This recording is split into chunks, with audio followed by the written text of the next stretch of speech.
human being is actually gonna show up. Little old lady. Thank you for setting this up, young man. I love birds, and I'm so hungry. And now, oh, I wonder what this little thing is here. That's the camera lens. And then what is this? Is it a big speaker? Play soothing noises for the bird. Soothing noises, Metro Boomin. Yo, okay, look it. Oh, what kind of bird has showed up to the bird feeder today?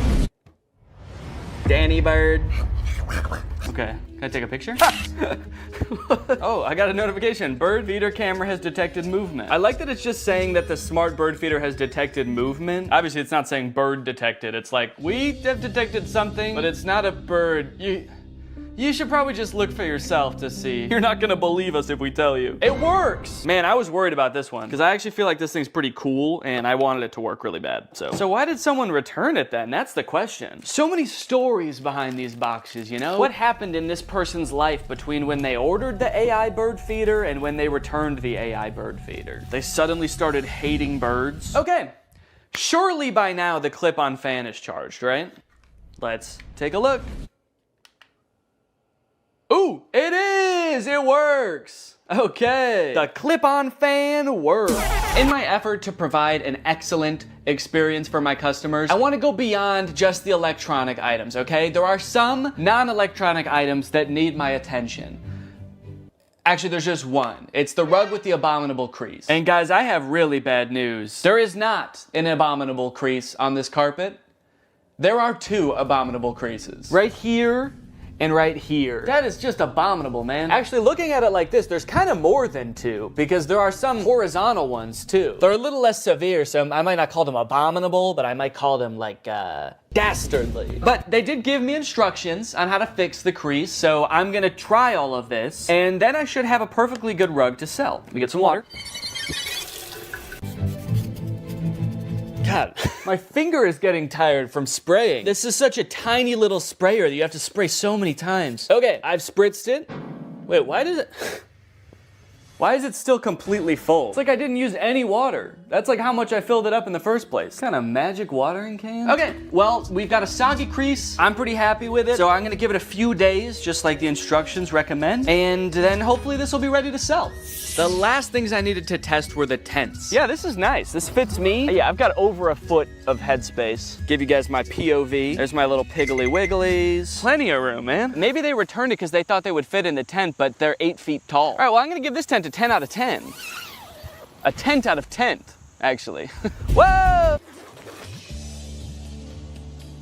Hi. So this is definitely some kind of privacy tent. I guess maybe for changing and stuff, if you're on a camp out with the boys and you're all sharing a tent and you don't want the boys to see your bare butthole when you're changing, then you get one of these set up and now you can go in here just like this, and now you can't even tell that my butthole's out. Okay, here's what it looks like inside the tent. I don't know, I've done a decent amount of camping in my day and I've never felt the need to have one of these vertical tents. I'm gonna have to give it, honestly, I'm gonna give it like a 4. It does what it's supposed to do, but I don't know why it does what it's supposed to do. So, yeah, oop. You know, being in this one when that happens would probably be scary. You're standing in there, you got your willy out, and then it just blows away. All the boys are sitting around the campfire, and suddenly you're just like, oh, I got the tent so this wouldn't happen. This last tent I was very confused about as I was putting it together. It's completely transparent, but has no ventilation. My suspicion was right that there is no ventilation in here. I mean, at least not without opening these windows. There are windows. Okay, so let me close this up, and now we'll just sit for a second. We'll see. Well, okay, hang on. This is not even big enough to sleep in, actually, now that I'm thinking about it. No, it's not big enough at all. This must not be a camping tent. Must not be for sleeping. What other, is this, oh, maybe this tent is like to keep you warm because it is insanely hot in here. That's why I say that. So, yeah, I guess there's like no problems. Oh, there's sand in here. What the hell? Look at, there's sand all over here and dirt on the inside. Okay, someone for sure used this. Despite being a little worn, it does the job. So I gave it an 8. Out of 10. After all of that testing and reviewing, I was finally able to get everything up and listed on Facebook Marketplace, and a few days later, I got a message. It was Barbara, and she wanted my pet gate. Hello, how are you? So sorry I'm late. Oh, that's okay. Since I didn't want to give 34 strangers my address, I decided I would meet each customer at a nearby grocery store. Well, let me show you the Sure. gate. I have 2 little Yorkies. Oh, cute. Yay! Yay! And the next day, I met Irene to give her my landscaping lights. Hello, Irene. Oh, sorry, did I scare you? I 1000% did scare her. She screamed and jumped when I said her name, but that didn't matter because I had just made $23. Just about every day I was heading off to the grocery store parking lot to meet with yet another potential customer. I felt like I had the foundations of a real small business on my hands. Another day, another drive to the grocery store parking lot. Goodbye, sweet and sour chicken box. Goodbye. I was spending a decent amount of time driving to and from the grocery store and waiting at the grocery store, but that didn't really matter because I was making money, baby. I don't have the money, he paid me on Zelle. Alright, we're a few days in now. How are things looking? I don't know if my listings just took a while to get into Facebook's algorithm or something, but they weren't getting any interest for the first couple days. But then suddenly, on the second or third day, I started getting a ton of messages. Just like that. And the messages are great because it means that I might be able to sell something, but it is also like really hard to keep track of. If you've ever sold anything on Facebook Marketplace before, you probably have dealt with this, but people will message you and then just disappear after you respond. Hi Danny, is this still available? You only have 4 pieces. They're talking about the pathway lights, there are only 4 of them. I don't know why they needed to tell me that. I know that. Don't shame me for how many pieces I have. Yes, are you interested? Yes, it's 4. And then they just completely ghosted me. They just messaged me to insult me. Hi, is this available? Yes, it is. Do you want it? I guess when you're buying things, you probably have so many options because there's probably, there's a million rugs on Facebook Marketplace. So you don't have to treat one guy selling a rug very well. This person messaged me about the clear chair mat and said, are you ever in downtown Chicago? Even though I have my location listed on the listing, it is not downtown Chicago. I have it listed as pickup only. So I said, no, not really. And then I offered to meet him halfway in 2 different towns and then he just stopped responding. No, sorry, I only want your ridiculously discounted product if you drive all the way to me and hand it to me. I'm not even gonna get out of bed, actually. You can just come in. And if all that wasn't bad enough, the crease is still there. All of them. Yep, this thing's been laying here days now. Probably a week, actually. And the creases haven't gone down a lick. So I'm sorry, but if anyone buys this rug, the crease is gonna become their problem. Alright? I'm not doing the crease. Every time I had a potential new sale on my hands, I had to dig into the box to find the item, which was surprisingly difficult. And I ended up having to use a shovel a few times to dig an item out from the bottom of the box. If I was gonna do this again, I would definitely invest in some other storage system like shelves, which might take up more space, but it would be so much easier to access the items. What really added insult to injury in this case is that the person who was requesting this item actually ghosted me right after I did this. But that's not even the worst part, because I actually have a much bigger concern about this box. And that concern is that the box is perhaps cursed. Firstly, after I reviewed all the electronic stuff in my office, I was moving the boxes around and a big spider crawled out of one. And it zoomed around, it took me forever to find, and luckily I was really chill about the whole thing. Secondly, anytime I've been doing anything with the box, I've been sneezing a lot. Ugh. What am I allergic to in this box? I don't want to know. And then I noticed that later that day, every time I've gone into the box, I have told Laura, I think I have a fever. This is like hours after I'm done using the box, but it's always on days where I did use the box. I just feel feverish. I have body aches, I feel exhausted. So I'm highly allergic to something in the box. I guess dust, although I've never been allergic to dust before. And then the third thing, which is the most concerning thing, a few days ago, I got a bunch of mosquito bites on my body. At least I thought they were mosquito bites at first, because they were just a bunch of itchy bites. But after a few days, they kept getting itchier and itchier, and you'll notice I'm itching one right now. And then they got really red, which doesn't happen to me with mosquito bites. The bite itself got red, and then the whole area around it got red. And they're starting to get better now, but you can still faintly see the redness around this one. I've got like 5 or 6 of these on my body. This is very concerning to me. So I don't know, maybe this is all kind of in my head, maybe there's a spider in the box because it's in my garage and there's spiders in my garage. Maybe these bites are just mosquito bites and my body is reacting a weird way. Or maybe what is the more likely option, the box is cursed. But hey, baby, that's just more motivation to get rid of this stuff, huh? Sell it.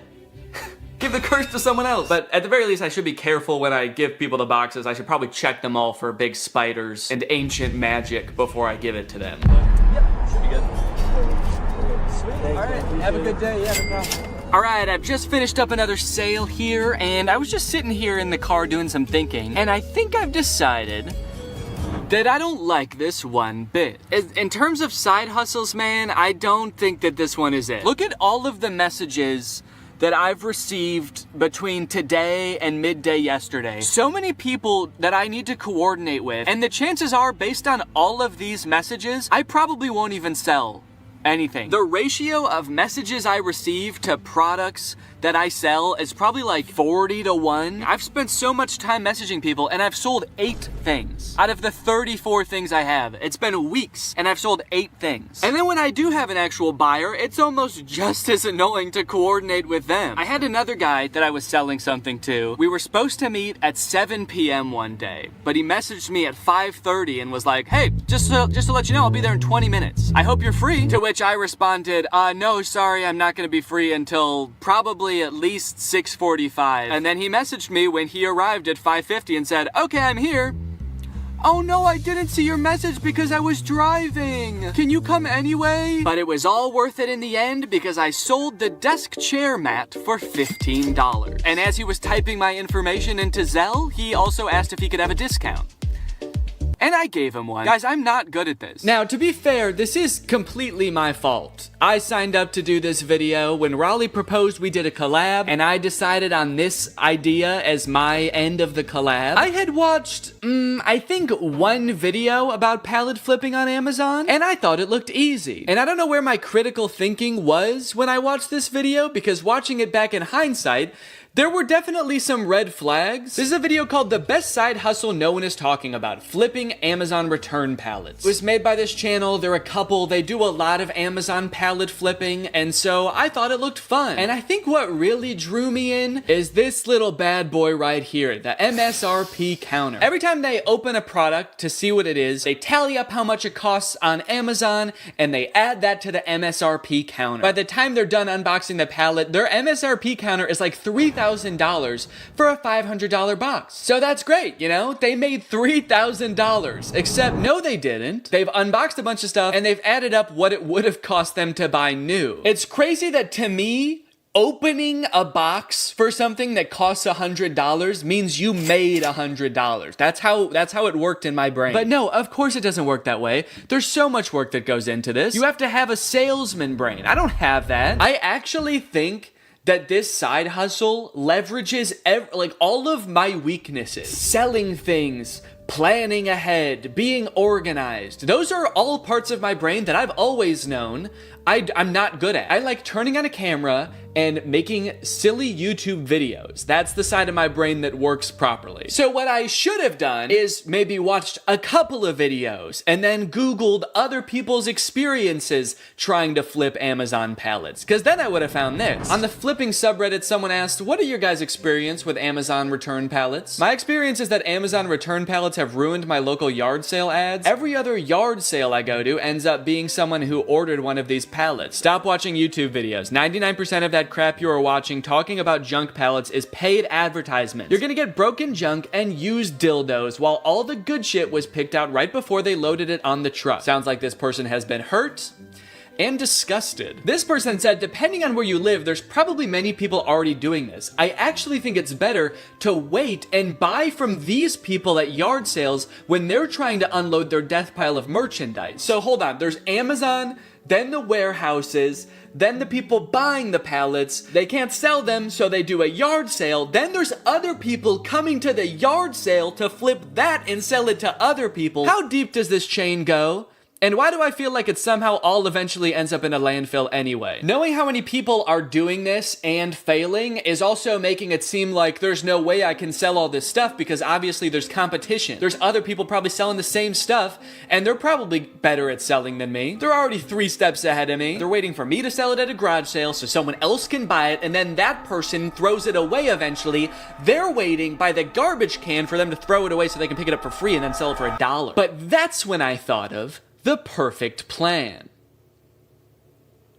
And I actually haven't thought of what the plan is, but I'm just gonna wait until I have thought about it, and then I'm gonna add that in with voiceover. Weeks went by after this. Each day that I would walk into my garage, I would be confronted by a giant box of my own failure. All of my so-called biggest weaknesses staring me in the face and preventing me from backing my car into my garage. Oh, on the plus side, I did learn that the mysterious bites I was getting weren't from the box at all. Apparently, due to the cicada uprising this year, there was also a surge in the population of a microscopic mite called oak leaf itch mites, which feed on cicada eggs and then bite YouTubers in the back of the knee when they're already going through a pretty tough time. I was letting nearly all of my messages go unanswered at this point. I had resigned to not making a profit, which at this point meant I would not be donating to charity. In fact, I would have to steal $180 from charity. I started researching which charities it would be most ethical to steal from when suddenly, I remembered something. Something that gave me the idea for the perfect plan. My experience is that Amazon return pallets have ruined my local yard sale ads.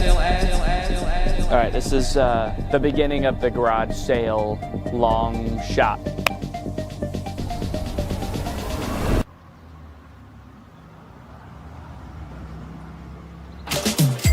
Thank you. You know what I think you'd love? A tall green tent. Pleasure doing business with you. Cha-ching. Another satisfied customer. I'm on a roll. Yes. Thank you. Yes. Yes. Yes. I thought she was gonna want the bird feeder. She looked like the perfect candidate for the bird feeder. She actually laughed at the idea. She asked about it. I told her what it was, and then she laughed at me and said, "That's hilarious." She's got to go get her purse. Or a clip-on fan, or an AI bird feeder.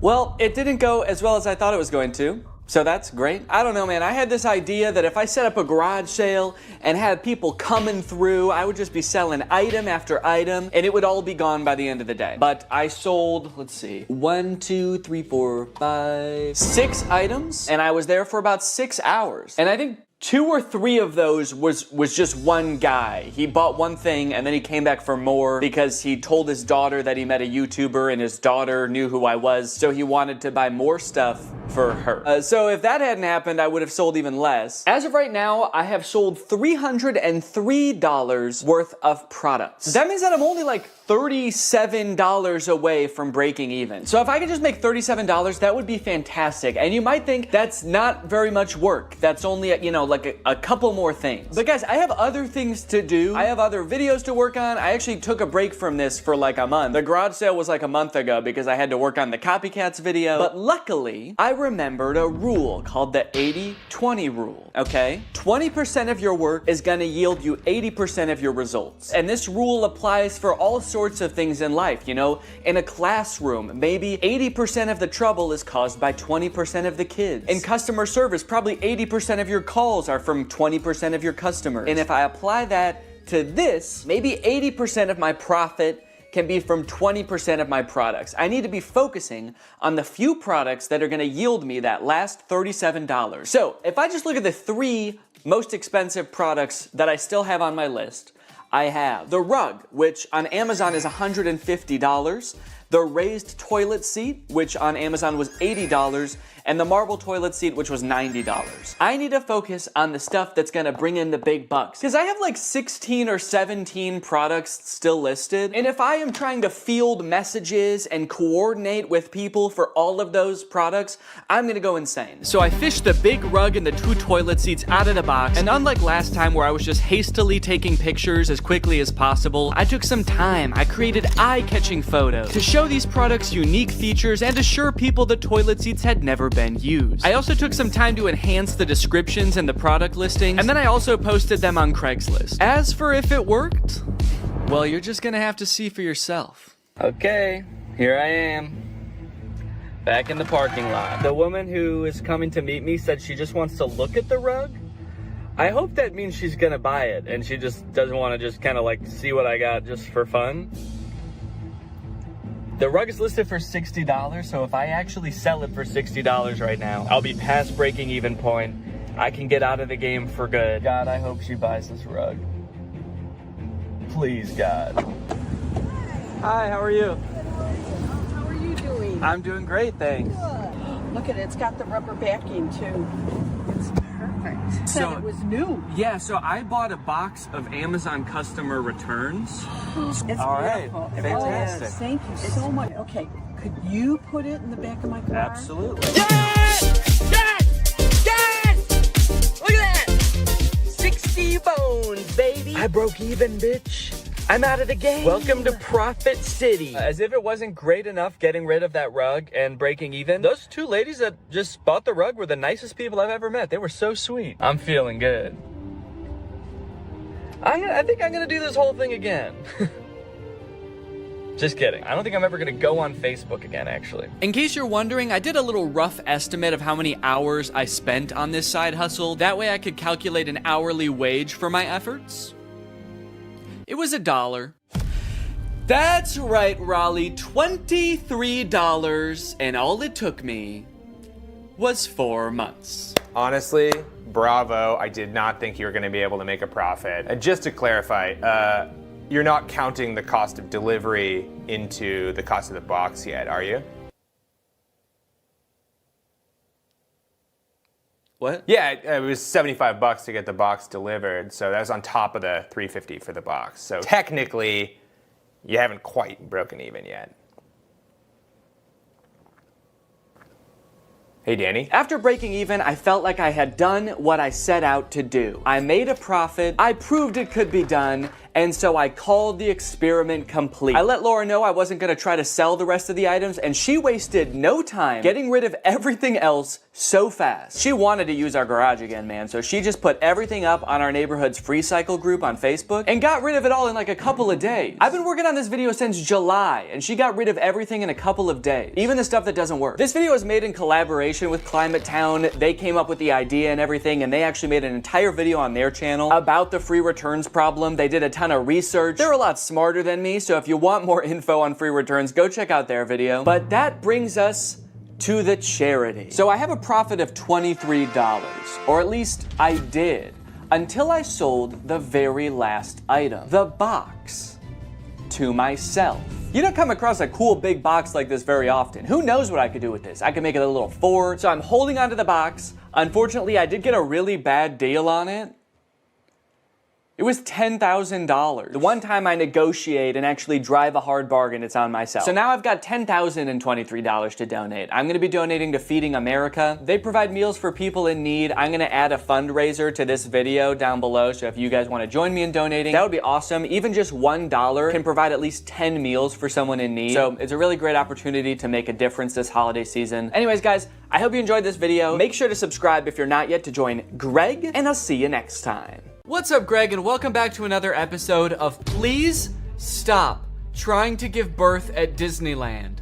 Please. Did you guys know about this? I just found out this is a thing. Women are trying to give birth at Disneyland in order to get a free lifetime pass. Don't do that. As I'm sure you guys are aware, because Disney is such a huge company with so many adoring fans and people love going to Disneyland, there are a ton of like urban legends and lore surrounding the Disney parks. You guys may have heard of some of the more outlandish ones, like there's one that like Walt Disney's head is like frozen and buried somewhere at Disneyland or something, or like it's like Buzz Lightyear's head on the Toy Story ride or something like that. But today I wanted to sort of dive into some of the urban legends surrounding the Disney parks. Mostly the strange things that Disney adults do at the Disney parks. Although some of these things are so weird that I hesitate to call these people Disney adults, some of these things are a little extreme. Kind of feel like I should call them something else. These people are like Disney extremists or something, I don't know. The first one, like I said, women flock to Disneyland to give birth and get a lifetime free ticket, which is such a bad idea on its face. Like, please give birth in a hospital, give birth where there are like medical professionals around and not like a chipmunk. And the worst part of it is obviously this perk is an urban myth and does not exist. This is not a real thing. Laboring women have shown up at Disneyland in the hope that their bub will be born there and get a lifetime free ticket. But guess what? That perk is an urban myth and does not exist. Important to note, this article is Australian. That's why they're calling the baby bub. They're talking about a baby there. They're not talking about like a bottle of champagne or something. I'm going to Disneyland and giving birth to that bubbly dude, which is also what I call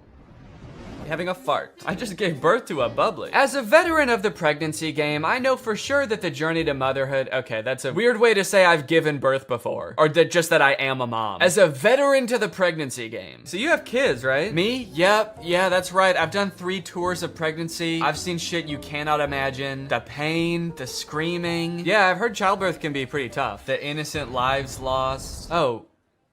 What? The airstrikes. So many civilian casualties. Are we still talking about giving birth? Yes. Laboring women are racing to Disneyland's gates in hopes that if their baby is born there, they will secure their child a lifetime pass. Okay, so the article goes on to describe that there are people that have given birth at Disneyland before, and people have tried to replicate it and give birth at Disneyland, and they've gotten caught, and it hasn't gone well. I do feel like the article is over-exaggerating, though, saying that laboring women are racing to Disneyland's gates. Like, pregnant women have, like, the baby already coming out and they're shoving it back in, like running into Disneyland. There's just like a crowd of angry mothers-to-be banging on the gates in front of Disneyland. Let us in! We must release our spawn! Like making a break to the Pirates of the Caribbean ride to do a water birth. I just feel like they're exaggerating a little bit. I don't know if I would characterize it quite like that. So you're probably wondering how this rumor started. Like, did Disney ever at one point give a lifetime pass to someone whose baby was born at Disneyland? Well, I will let this TikTok explain that. Today in Disney history, the very first Disneyland baby was born. Rosa Salcedo gave birth to a 6-pound,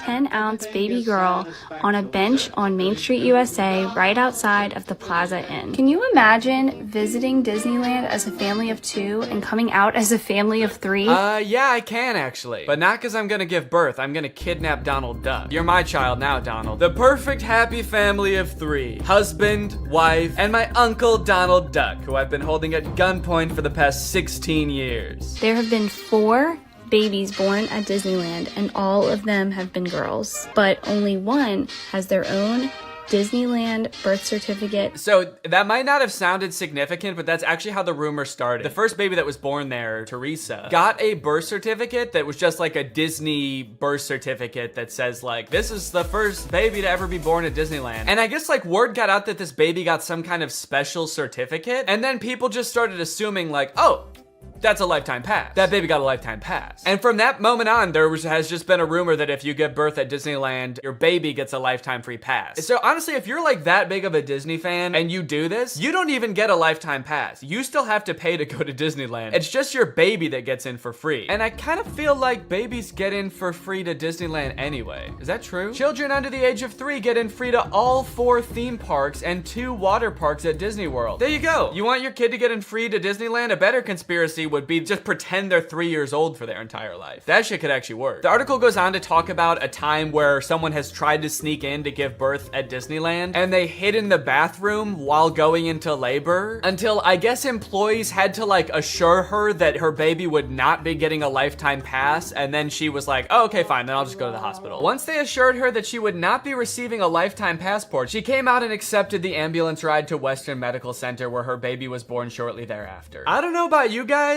but it kind of sounds like she failed the test. If you know anything about Disneyland, you know how well the cast members there, all of the employees, all the staff, all the people in costumes are trained to like respond to every circumstance. It sounds like you just entered the giving birth at Disneyland experience, and honestly, you didn't make it to the end where you get the prize. It also says that this discussion board, The Laughing Place, has some hilarious forum chats about this topic. So I guess other people have been like sharing stories about this happening on this forum, but when I clicked on it, it turns out that it doesn't exist anymore, which kind of sucks because I wanted to find out more times that this has happened, but honestly, it is probably for the best. Kind of sounds like they were talking about some pretty sick shit in there. You think you're gonna go to a Disney forum and see people talking about like, my favorite movie's Coco, but instead you see people talking about like, I'm gonna give birth inside of Pluto's house. I'm gonna go to Disneyland and get fucked by Goofy, and then Goofy's gonna be the father of my child, and I'm gonna give birth on It's a Small World. And I'm gonna make Elmer Fudd cut the umbilical cord. Is Elmer Fudd a Disney character? I actually don't think he is. But he's gonna be there anyway. And then me and my freak mutant, half goofy, half human child will both get lifetime passes. Free pass for life for my little freak. Passes or not, being born in Disneyland is a pretty cool claim.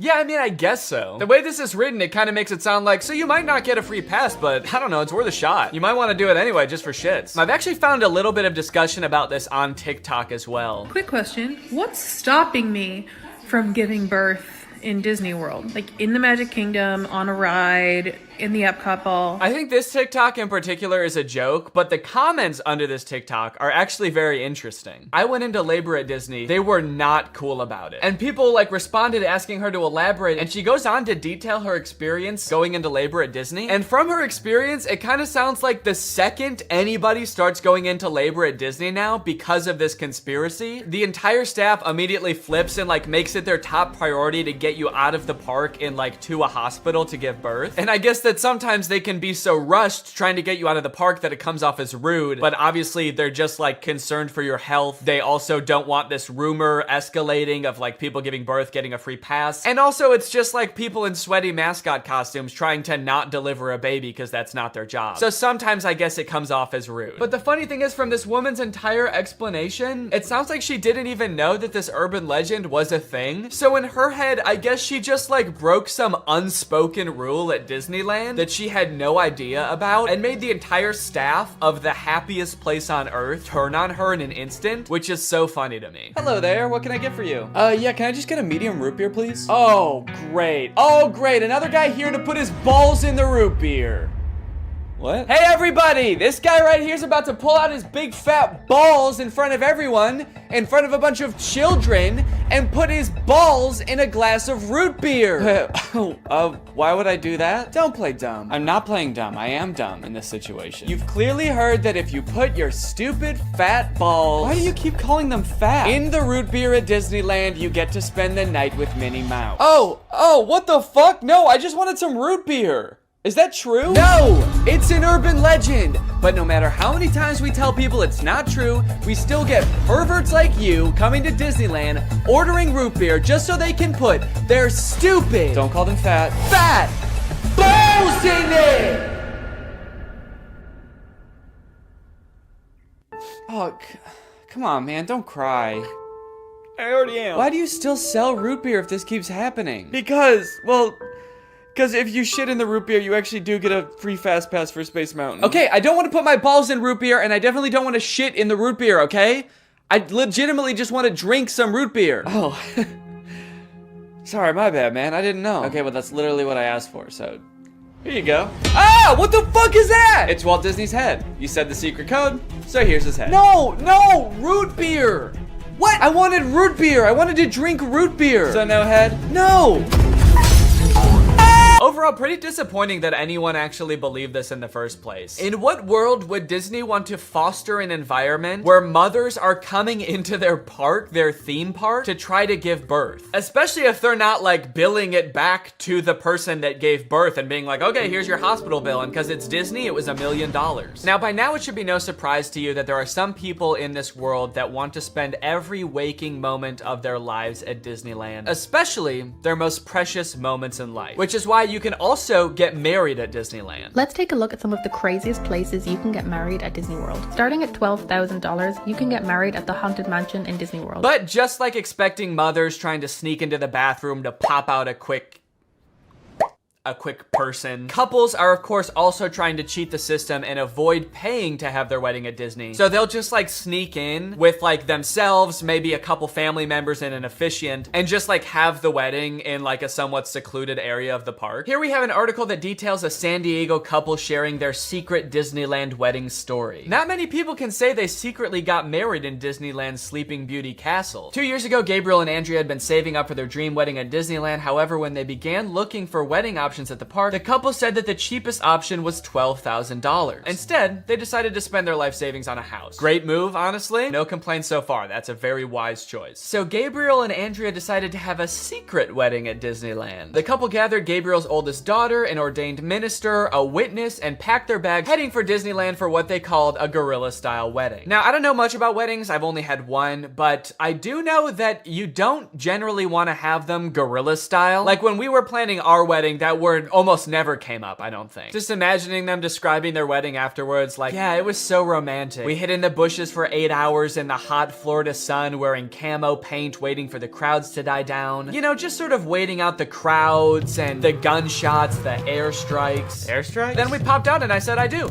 Happiest day of my life. Here's my favorite picture of the big day. Now buckle up, because this next urban legend is about to get nasty. Quite literally, this is disgusting. Like I said, the most devoted Disney fans would probably spend forever at Disney if they could, but maybe they can. For years and years, the Haunted Mansion has been the home to an endless supply of Disney myths and legends. But the attraction's most prevalent and persistent rumor is that guests regularly spread the remains of their friends and family inside the ride. This can't be true though, right? It is 100% true. Yes, that is right, and I don't want to bash anybody's final wishes. I know that that's a very personal thing, but spreading human remains in a public place that people are like walking around and touching? Please don't do that. Or you know what, I should say, because I feel bad for people who are just trying to honor their dead relatives' wishes or whatever. If you're alive still and you're watching this video and that's gonna be in your will, please take it out. Don't make people do that on your behalf. Honestly, I am a little relieved that people are sticking to like spreading ashes at least, because there are a lot of different ways to dispose of a body. It was actually my grandpa's greatest wish to be laid to rest at Disney. Oh, that's sweet. You're gonna scatter his ashes around at the park? Not exactly.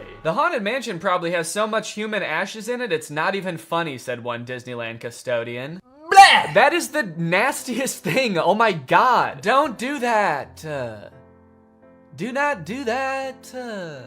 Please. People scatter their loved ones' ashes in the Disney parks monthly. Can you imagine just like being on a ride and the person next to you is dumping out ashes? Disney employees are literally aware of this too. They have to follow special protocols every time this happens. The custodians are used to identifying and vacuuming up these ashes. I don't know why I was surprised to hear they vacuum them up. Of course they do. It's a literal human corpse, basically. Of course they get rid of it. The people who are like requesting this happen to their bodies must know this, right? They must know that some custodian that does not willingly work in like a morgue or something is going to have to take care of that. This sounds awful for everyone. If you're the custodian, you have to vacuum it up, but if you're the person that just lost someone you care about, you have to know that they're just gonna vacuum it up. They might even make you watch. They have you come identify all the places that you scattered the remains, and then they just like make eye contact with you while they're vacuuming it up. This is going in the garbage now. We're gonna throw this in the garbage now. Say bye-bye. So when you're laying them to rest in the happiest place on earth, you're actually condemning them to forever in the suckiest place in the world. Yes, that is a very funny joke. And people will put them anywhere too. Like flower beds, bushes, the lawn at Magic Kingdom, outside the park gates. Outside the park gates? They'll put this shit anywhere too, outside the park gates, on the highway on the way home, the McDonald's across the street, Universal Studios, shit anywhere. It doesn't really matter. I feel so bad for the employees that have to deal with this, honestly. That would be so scary. Honestly, even as a patron, I honestly like going to Disneyland every once in a while. I think it's pretty fun. But next time I go, I am going to be terrified that I'm like touching human remains at all times. Especially now knowing that they put them everywhere. I'm gonna be eating a turkey leg and wondering like, is this actually some guy's leg? They're most frequently dispersed around the Haunted Mansion, which is kind of perfect if you ask me. Okay, this girl's actually a little bit too into it. But now this whole ashes thing, which is not really an urban legend, is actually true, has actually spawned urban legends out of it, as you can see here. Have you heard of the legend of the crying boy at the Haunted Mansion in Disneyland? The story goes a mother spread her son's ashes without permission from Disneyland, and you can see him crying as you're exiting the ride. Spooky. I wonder why he's crying. Maybe because his ashes are in a vacuum. Maybe because he was a little boy and his mom spread his ashes in the scariest ride at Disneyland. The mom was like, yeah, my son used to love this ride. Every time we would get on it, he would be screaming and crying and shaking because he was so happy and excited. So I decided this is the perfect place for him to spend the rest of eternity. In a rundown castle of pure terror. It's what my darling little boy would have wanted. All in all, it seems to me that Disney, this giant corporation that owns like every media property known to man, has their grubby little fingers wrapped around people a little bit too tightly. It's like you already have every movie and TV show. Do you really need people like begging to spend their entire lives at your theme park also? But even still, with people spreading their loved ones' ashes at Disney, people trying to give birth at Disney just to get free tickets, Disney is still trying their best to immerse you in their parks as much as possible to make you never want want to leave. Recently, Disney opened up the Galactic Star Cruiser Hotel, which is a Star Wars hotel and experience. I think it's like a 2 or 3 day long experience where you are like in this hotel. There's like a story that you have to follow about shit going on around you. It seems very immersive, and to a pretty big Star Wars fan, honestly, it sounds pretty cool. But it is also $5,000, and instead of windows, your room has a screen that just shows a video of outer space playing. So, you know, just keep that in mind that you might go insane while you're in this place. With no concept of night or day, you just have to adhere to the Star Wars pre-approved activities. There's like stormtroopers patrolling the halls at all times. It's kind of like they wanted to build a Star Wars hotel, but they built a prison instead. I read through some of the Google reviews for this hotel. It's only been open for a little bit, so there's not that much to go off of. And honestly, there are a lot of 5-star reviews of people who seemingly really enjoyed it. I did think that this review was really funny. This person gave it a 1 out of 5, and they said, thought the experience was fun, but not worth the price. There are too many missions to keep track of, and you are always missing something. It kind of seems like they got like too immersed in the story and like started to believe that they really needed to complete these missions. This sounds more like the review of a disgruntled employee that like works on a spaceship. There are too many fucking missions, man. There's too much shit to do. The hyperdrive is gonna fail, and I need to fix that. Not to mention the First Order's breathing down my fucking neck, trying to get me to give away the location of my comrade. This place is fucking stressful. I think my favorite thing I've seen come out of this Star Wars hotel is this apparently now deleted ad for the experience that says strike unlikely alliances in your very own Star Wars story. Apparently when you come in, you can decide if you want to be like on the good side or the bad side. So this shit, this place is metal, dude. This goes hard. It's crazy to me that you actually can choose to be on the side of like the evil intergalactic fascists, basically. You and your preteen daughter can don First Order uniforms and betray one of your favorite characters' trusts, Chewbacca, giving away his location and leading the First Order directly to him, who will take him away to be tortured and then eventually executed. It might be a little too immersive. It might be. We're gonna start hearing people come back and you're gonna be like, how was your trip? You went to the Star Wars hotel, right? And they'll be like, the guilt over my actions will haunt me forever. But I did what I had to do. It was honestly fucking sick. I loved it. And honestly, like, if someone offered to bring me there for free, would I go? Yes, I probably would. Yeah, honestly, I would like to go 100%. I would like to go. And as if living in an intergalactic prison isn't rated by Disney. Oh gosh. I feel like we have so much chemistry together. Me too. This has been great. This date was a lot of fun. I really haven't connected with anyone like this in a long time. Fantastic. How likely would you be to recommend this experience to a friend? What? On a scale from 1 to 10, how would you rate my performance? Performance? I thought you were just like genuinely interested in me, like romantically. Oh, perfect. So a 10 then? I really opened up to you. And you opened up to me. That's all just part of the story living experience. It's Disney magic. So that whole story you told me about how sad you were that you had to release your pet into the wild because it had grown to be wild. That was the plot of The Fox and the Hound. What the fuck is wrong with you? Thank you for riding Disney's Love Connection. Please make sure you pick up all your belongings as you exit the ride. Are you an animatronic? Please do not try to fuck any of the animatronics. Are you all animatronic? Have a lovely day here at Am I the only person that lives here? Anyway, that's the end of the video. It's time to talk about our sponsor. What's up? It's me, a hacker, and I'm so excited to steal your data because you don't have today's sponsor, ExpressVPN. You see, sending data over an unencrypted network is a lot like sending a postcard. There's no envelope to cover up your info and protect your sacred message. So any old creep with a little bit of basic computer knowledge and a little bit of free time can come along and check out all of your private information. I'm talking passwords, financial details, hell, emails. I'm gonna look at all of it. I'm doing it right now. Hey guys, I was just kidding. It's just me, Danny. Well, I wasn't kidding about most of it actually. Just the part about me being a hacker, but the rest of it is true. Oh, there's not enough light on my face now. Can I just sort of illuminate my face with this? Luckily, today's sponsor, ExpressVPN, is here to help. Because ExpressVPN encrypts all of your network data with their best-in-class encryption. It would literally take a hacker using a supercomputer billions of years to crack this encryption. ExpressVPN has the fastest speeds out there. They've got 24/7 customer support, and ExpressVPN is extremely easy to use. You can fire it up and get connected with just one click. I've got ExpressVPN on every device that can have it, just to have a little bit of extra peace of mind when I'm out and about, especially on public Wi-Fi. So if you want to find out how you can get 3 months of ExpressVPN for free, then head on over to the link in the description. That's expressvpn.com/Danny Gonzalez. That's expressvpn.com/Danny Gonzalez. Thank you, ExpressVPN, so much for keeping us safe, but also sponsoring this video. Thank you to you guys for checking out ExpressVPN. When you click on the link, it really helps to support my channel, so thank you for that. All right, thank you guys for watching this video. I hope you enjoyed it. If you're new here and you're not subscribed yet, make sure you subscribe and turn on my notifications to join Greg. Greg is what I call my army here on YouTube. We are a ruthless army whose violence and terror knows no bounds. Please subscribe and turn on my notifications to join, and I will see you next time. Bye-bye. What's up, Greg? I hope you're having a great holiday season. I know I was, until I watched the new Home Alone movie.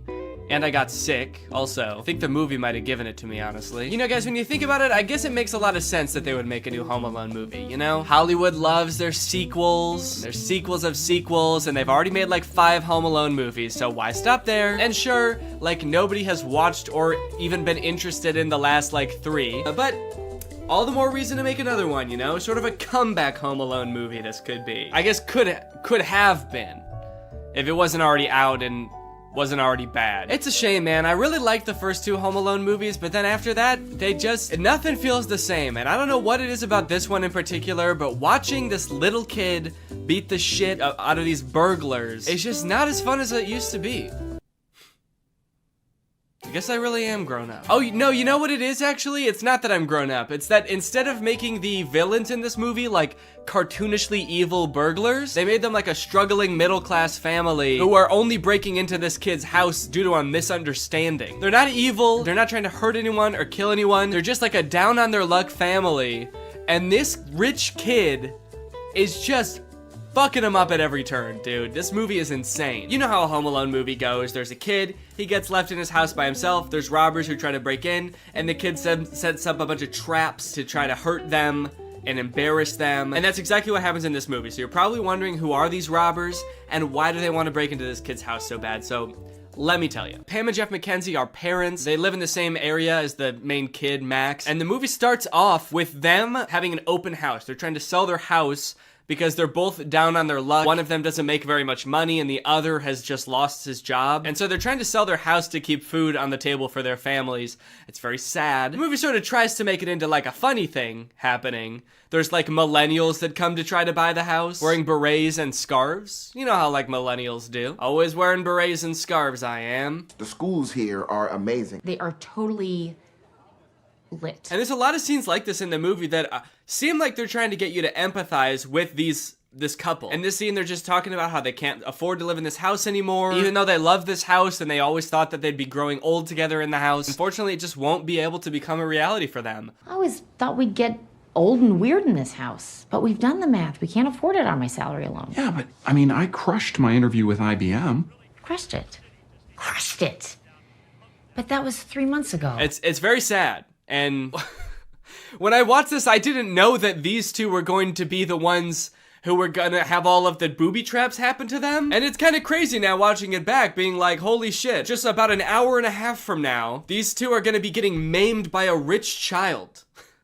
How fucked up is that? So what's their motivation to rob this kid, you might ask? Well, it's sort of, I feel like everything in this movie is so long and convoluted to explain. Probably because they've done this same movie like 6 times now, and so they keep having to come up with like new, more obscure ways to explain everything, like how does the kid get left home alone, and why are burglars trying to get into his house? Basically, there's this doll that the McKenzies own. They have a whole collection of these dolls that were like his grandma's or something, and they find out that one of them is worth like $200,000, which is enough money for them to like save their house and have enough time for the husband to find a new job, and they could even remodel the whole house. It's great. But during their open house, Max and his mom, who are rich, by the way, they live in a mansion, stop at their open house because Max has to pee. Do the maths. 6 soda refills into one tiny 10-year-old's bladder does not go.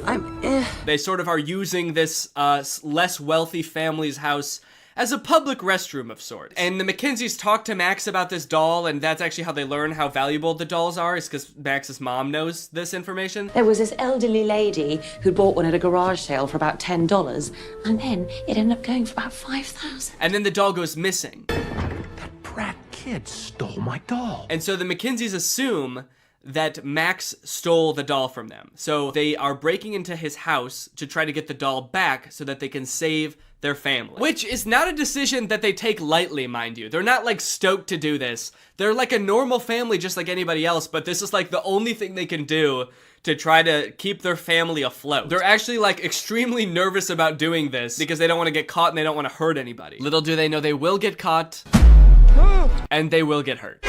So yeah, in various ways, this movie goes out of its way to show you how nice of people the McKinseys are, how much they don't want to break into this house, but how they're like left no other option. It's like, it's honestly, you gotta kind of respect it in a way. They're like, look how these people, they're so nice, they're so sweet, wouldn't hurt a fly, they just really want to keep their family well-fed and in a nice house. We're gonna fuck with them. We're gonna fuck with them hard, dude. This is like an evil Mr. Beast video. So at first only Jeff is on board, but then this scene happens, and this is what finally gets Pam on board to help out with the robbery as well. You gotta save our house. Seriously, Mom, will you just get the doll? It's just entering, Pam. We have the key. Pam, you have to call me. Hi, Come Gavin and Watson. get me! No, Fräulein! No! I will, you ugly little boy. Weirdly inspirational music as this woman is having a full meltdown. She's like hallucinating. This is the moment she's realizing she has to do something that is like deeply against her morals just to put food on the table for her family. And the music is just kind of this like inspirational Christmas song. Does not seem like the right tone, but okay. So now you may be wondering, since I brought it up, how does Max... So now you may be wondering how Max gets left home alone. They've done this movie a million times. How can they possibly come up with new ways for a child to be left home alone from a family vacation? Well, the short answer is they basically just, everything is so confusing that they just leave him home. It's confusing for them and it's confusing for us as the audience. They're going on vacation to Japan with a bunch of extended families. So they've got a bunch of families staying at their house. It's very chaotic, it's very hectic. The whole beginning of the movie is just them like rapid fire introducing a bunch of characters that we literally never see again. In all this confusion, the families get split onto 2 different flights to go to Japan. You have split our family onto 2 separate flights. Can you speak up, please? It's very loud in here. And so they can't really keep track very well of who's on which flight. Now, as for how he actually gets left at home, Max is sort of a Scrooge of a child. While Max has like all of his cousins over playing, they're all running through the halls, playing video games, shooting Nerf guns at each other. Max, I guess, is like overwhelmed by all of this and goes to hide in his family's BMW.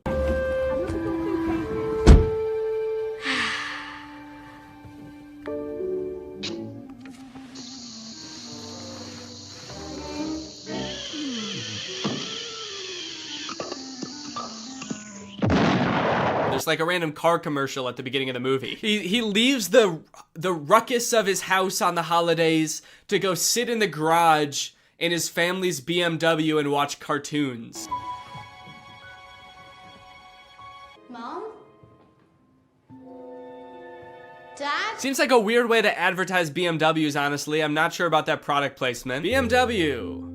For rich recluses who hate their families. Get left home alone while your family goes to Japan because you were watching Looney Tunes in your car. BMW. This kid is a weird one, man.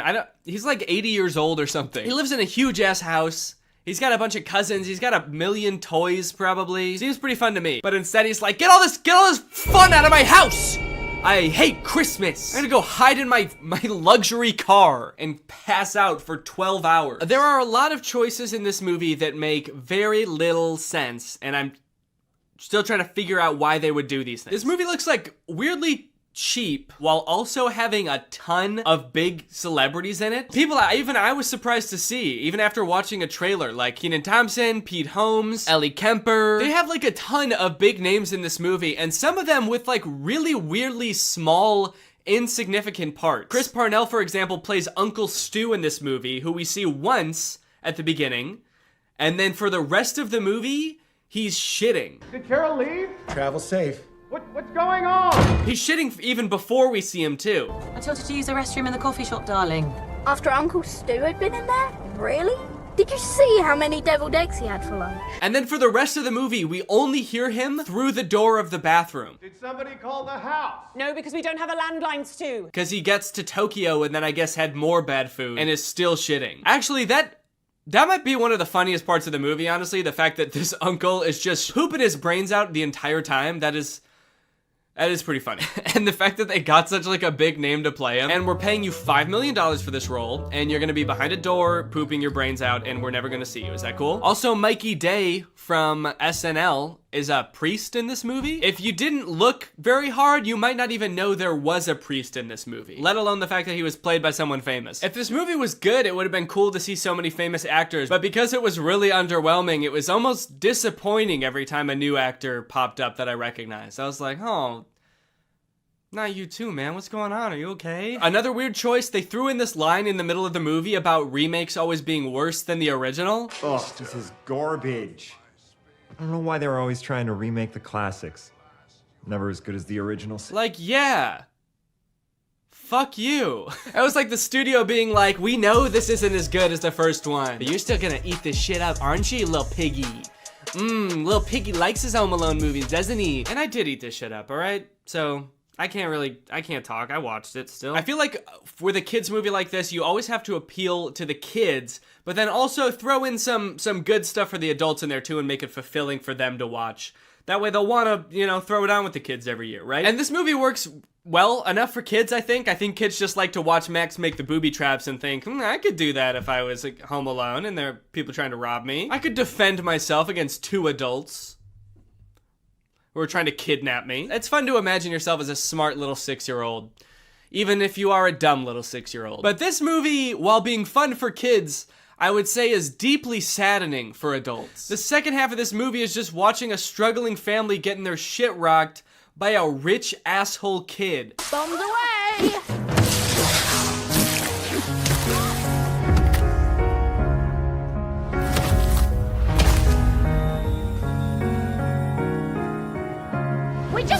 He's just not a cool, fun kid. He's a rich asshole who tries to steal from church at one point. I'm definitely a child in need. Neither this. Can I help you? Even if Max was a likable child, we probably wouldn't even know because we spend hardly any time getting to know him. And the time that we do spend getting to know him, he's not very likable. When he first gets left home alone, in the movies, that's like their chance to do everything they've ever wanted to do in the house. But all Max wanted to do, I guess, was play video games and Hot Wheels and then watch porn. Well played, Mom and Dad. Was he trying to look at porn? We will never know. But I have to assume that that's what they wanted us to think, right? Actually, after watching this movie, I wouldn't be surprised to find out it was something super violent. Working family gets a beating compilation. No one can stop my violent urges now. Damn it. Also, during the big heist when the Mackenzies come to rob Max, he doesn't act like a kid who thinks he's going to be kidnapped should act. He acts creepy. What a kid should do, even if he set up booby traps, he should set all those up and then find a place to hide, right? Get in a box under a box in the basement and just hide there. But not Max, dude. He is sick. Every time the mom gets thrown across the room or a few teeth knocked out, he's always right around the corner giggling. He's been waiting for an excuse to do this, for sure. He has been planning this for longer than it seems, I think. Speaking of which, let's talk about the traps. I think the traps in this movie might be pretty on par with the other Home Alone movies, with the exception of a few particularly grotesque ones. One. And also I think the makeup artist for this movie thought they were doing makeup for a horror movie. At one point, Jeff gets shot in the head with a pool ball because Max has sort of a gun that shoots out pool balls, which I do think would kill someone. But Jeff is just kind of walking around the rest of the scene with a giant ass bump on his head. It is horrific. Why is he doing this to us, Pam? At one point, Pam, sweet Pam, is lit on fire. Okay. This poor mother is set ablaze. She runs to the hose to try to put out the fire and it sprays her. And then for the rest of the movie, she looks insane, dude. At one point, it shows her feet as she's stepping on Legos, her bare feet. And her feet are burnt to a crisp. And the whole time I'm trying to think, what were the writers thinking during this part? You know what, man? This is gonna be even funnier because because they probably don't have health insurance. So this is probably gonna be even worse for them financially than it is physically. This couple have had the worst week of their life, man. And then they just get beaten up. There's a point where after the mom gets lit on fire, she just lays down in the snow and cries.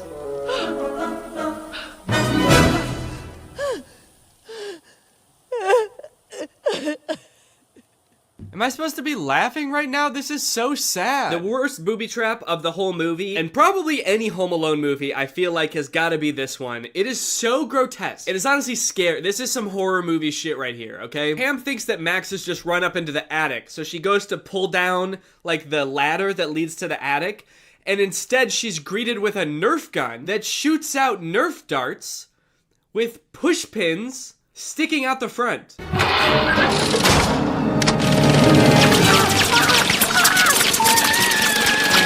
And for the rest of the entire booby trap montage, she just has these pushpin Nerf darts sticking out of her face and hands and everywhere. It is so scary. It is nasty. This movie is foul. And I gotta be honest, the whole time, I was not rooting for the kid at all. I was rooting for the couple. I'm not sure if that's how it was supposed to be, but it was not very satisfying, I will say, if it was. Maybe this was the Home Alone movie where they tried to flip it all on their head and be like, let's root for the robbers this time. But we still watched them get their asses handed to them, so I would say that it was not very fun. I especially wasn't rooting for Max the first time I watched this because we're all led to believe that he did steal their doll, their $200,000 doll. It turns out at the end of the movie that he actually didn't steal their doll, and it was all a big misunderstanding. I guess the whole thing could have been avoided if they had just kind of talked it out. But Jeff's nephew had stolen it, I guess. Kind of a weird thing to reveal at the end because it really makes you hate Max, because you're like, this kid stole from church. He also stole this extremely valuable doll from this struggling family. What the hell? I hate this kid. Anyway, that's pretty much the end of the movie. They get the doll back and they sell it, and then they can live in their house happily ever after. And yeah, that's the end of the movie. Now it's time to talk about our sponsor, ExpressVPN. This video has been sponsored by ExpressVPN. Guys, if you're using the internet without ExpressVPN on your computer or your phone, you're missing out. You're not getting the full experience because ExpressVPN unlocks so many possibilities while keeping you safe. Because while ExpressVPN sends all of your data through a secure encrypted tunnel, keeping your data safe from like hackers and your ISP and advertisers, it can also help you unlock a bunch of content that you didn't even know was there. For example, did you know that some Netflix libraries in other countries have nearly twice as many Oscar award-winning titles than in the US? So just saying, if you download ExpressVPN and change your server location to a different country, your Netflix is gonna be crazy. I have ExpressVPN on pretty much every device I own that can have ExpressVPN. I've got it on my laptop, I've got it on my phone, and I've used it to watch many a Netflix title that are not available in the US. Harry Potter, for example. You bet your boys watched it on Netflix. I'd like to see you try to do that.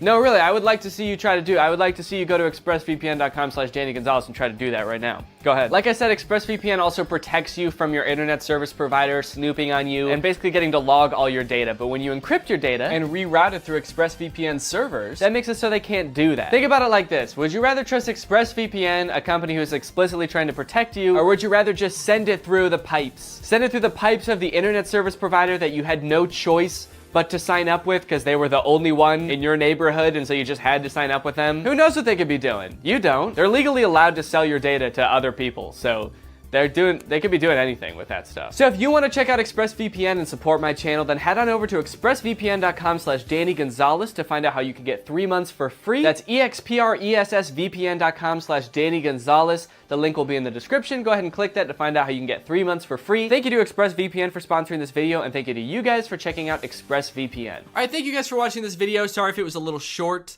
I am ill, and I had to take breaks periodically throughout this video to have a coughing fit. So, but I'll be back. Probably won't post another video until the new year, but I'll see you guys in 2022. Thank you guys for another year of your support. I greatly appreciate it. And I want to kiss you, and bye-bye. What's up? Howdy, Greg. Apologies for the delays in posting this video. I know it's been a while. I do explain later on in the video why that is. But I wanted to really quickly announce that I have some stand-up shows coming up on December 11th at Zany's in Rosemont, Illinois. The last shows I did were so fun, so I want to do it again, and we've got some really funny comedians on the lineup. If you want tickets, the link is in the description, but if not, then just enjoy this video, guys. This one's on me. What's up, Greg? Look, we all know the handful of social media apps that are popular popular today. You got TikTok, Instagram, DoorDash. You guys might not think that DoorDash is very social, but I like texting with the drivers and, I don't know, trauma dumping on them. But lately I feel like something's changed. All of the popular social media apps just aren't doing it for me anymore. I'm tired of Instagram. I'm tired of TikTok. I'm banned from DoorDash. So I was just sitting here thinking, what about all of the not popular social media apps on the App Store? Surely there are more apps out there than just a handful of popular ones, right? So I just searched social media on the App Store and I found a bunch. There's an app where you can post videos and go live like TikTok, but instead of a real person, you're a customized animated character. There's an app that only has 1,000 ratings, but somehow promises everybody who uses it will go viral. There's even a social media app for UFO sightings, guys. There's a whole world of apps out there. So I downloaded a bunch of these apps and I'm going to try them out in order from the most popular one to the very least popular social media app I could find on the App Store. Starting with the most popular one, Zepeto. This is an app where you can go live, make dance videos, connect with other people, except the whole time, you are a custom animated character. This is the most popular app I'll be talking about in this video. It has 465,000 reviews on the App Store. I'm very curious to see how crazy I can make my character. Like, can I design like a Smurf? Can I go viral as Papa Smurf? All right, let's open up Zepeto and see what happens. Let's create your avatar. I mean, I'll give it to him. All these ones look cool. And I feel like that's probably the point of this, is to like kind of look cooler than you look in real life. Like you want to create the version of yourself that you wish you were. I want to create like a horrible monster that I am glad doesn't exist. Ugh, why do I feel like that actually kind of looks like me? They were like, we're gonna start you off with the most basic looking person possible. You know, obviously nobody really looks like this, but you can customize it. And I'm like, no, that actually kind of looks like me. Okay, we got kind of like a swaggy Peter Griffin situation here. All right, after much deliberation, I have finally settled on a look for my little character here. Everybody take a look at this guy. Yo, look at this little freak. Blue skin, short as can be. Might be a witch? You know what? I started designing him as a joke, but I kind of really like him. He's a cute little thing. Also, I think I need to make a username. I think I'm gonna name him Baby Bug Bug. I made my profile name Baby Bug Bug and my username Baby Bug Bug. It also wants me to come up with a job. My job is Baby Bug Bug, and I made my bio, help me get to 10,000 followers so I can get back to my home planet. Some interesting Baby Bug Bug lore there. I'm trapped on Earth and they won't come pick me up unless I have 10K followers. It's a very exclusive planet. Initially, the only reason I wanted to download this app is so I could go live as some little freak. But upon entering the app, I realized you need at least 100 followers before you can go live. What? Reach 100 followers and start your Zepeto live? I can't even go live until I have 100 followers? What the heck? In hindsight, I guess that makes sense, because like, who would I be going live for if I had no followers? So I just decided to make some videos. Okay, so it looks like they have trending templates here, and so if I just click on one of these, is my character gonna do it? Look at Baby Bug Bug go! And I can change the background too? Oh, Baby Bug Bug is getting into it. I like it. I must have been really enjoying the experience so far, so much so that I began to identify as Baby Bug Bug. I didn't even realize I was doing it at the time, but I stopped referring to Baby Bug Bug in the third person and started referring to him as me right here. So I got this video of me dancing in a spaceship. I'm gonna caption it, I'm an alien. Follow me so I can get back to my home planet. Done. It does beg the question though, like anybody can go into the app and use that dance and just do it in the blink of an eye. So what incentive is there for anybody to like anything if anybody could have made anything? Like, it's not impressive, it's not that interesting, but I don't know, maybe people on this app are just really supportive and they just like seeing the same video over and over, so we'll see. At the bottom of the app, along with the options to go live and create videos, there's also a world tab. That takes you to a page with a bunch of different rooms and mini games you can join. There's a Squid Game room, there's a K-pop Demon Hunter room, and I guess they're like, are they games or what? Party game? I guess let's go in there. Matching me with a player. Wait, why am I tall all of a sudden? They're matching me with a player, but they made Baby Bug Bug tall. What the F? Okay, oh, it's just a little game, all right. Ah! Did I get shot? Oh! Oh my god, they're gonna kill Baby Bug Bug! Run, Baby Bug Bug! Honestly, that was kind of messed up. I don't like what they did to Baby Bug Bug. They shot him, but even worse, they made him tall. Okay, let's go into M's room. Jump together. This room doesn't exist. Oh. Okay, my bad. It's just that you offered it to me, so kind of seems like that's your problem. Yo, do you want to go into M's room? Yeah, sure, I'd love to. Well, there's no such thing, so why would you want to go in there? Okay, so I'm at a pool. This room seems more chill. Maybe I can go ask these people if they want to follow me. Okay, there's people. Whoa! Oh no! People are talking over here. Hello. Hi. Hi, I'm Baby Bug Bug. Do you need followers? You literally have 0 followers. Yeah, I need followers so I can get back to my home planet. I'm Baby Bug Bug. I'm from a planet where you have to have 10,000 followers, otherwise they kick you out and make you go to a different planet, so. Hold on, let me just be a demon thing that my cousin wants me to beat 3 seconds. Hold on. You gotta be a demon for a second? Is that what you said? Yeah, because I'm a demon boy. That's alright, man. I go demon mode sometimes too. Oh my god, no, literally, I'm a demon. I'm a literal demon. Yeah, me too, man. I metaphorically am a demon sometimes too. Oh! Ah! Ah! Ah! It's a demon! So I want to try to get like 100 followers so I can go live. Do you know how what's the best way to do that? I got 103K followers on here. You have 103K? So do you get followers by like posting videos, or like what do you do? Or you just like meet people? By being who I am. I get followers by becoming everybody's friend. Yeah, I mean, you are pretty friendly. I'll give you that. You're the friendliest demon I've ever met. All right, well, I guess I'm gonna keep exploring. Thank you guys for the advice, and thank you for being so friendly. Well, those kids were super nice. I can't believe that kid has 100,000 followers just from like hanging out with people. What the heck? Okay, great. I have 3 followers now. So pretty close to the 100 I need. None of them have watched my video. That's cool. And unfortunately, the players in the next room I went to were much less friendly. Whoa, what's going on, guys? What up? I'm Baby Bug Bug. I'm an alien. I'm a baby alien. I'm gonna follow everybody in here. If y'all want to follow me back. Anybody think that's cool?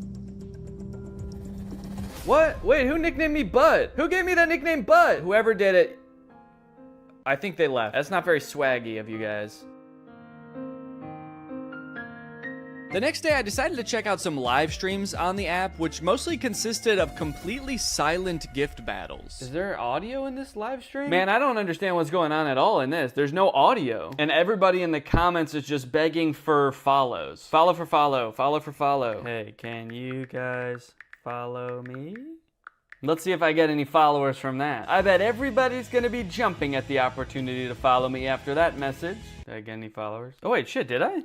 I have 16 now. How did that happen? Should I just go into live streams and ask people to follow me? Okay, wait, why can't I hear any of it? Is this my problem? Okay, I'm saying, can you guys hear? It's silent for me. Oh, someone said me too. Your voice is not audible, girl. Oh, okay. Now everybody else is chiming in, being like, hey, wait a minute, why can't we hear this girl? Nobody thought to talk about that before I got in here, or what? Wait, even the person streaming also said same. Same, dude, I can't hear shit either. I'm talking with my mouth, but I can't hear shit coming out. Do any streams have sound? I'm just gonna keep going through streams until I find one that has sound. Surpass me. Oh, oh. Hello, hello, hello. Finally, a stream with audio, dude.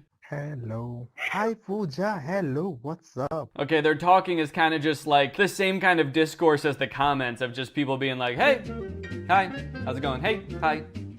Hello? So there's some kind of gift battle going on. I wonder if I presume they're making money from this. I wonder if they're making a lot. There's 38 versus 6. So I don't know if that's like dollars or cents or millions of dollars. Do you make a lot of money doing this?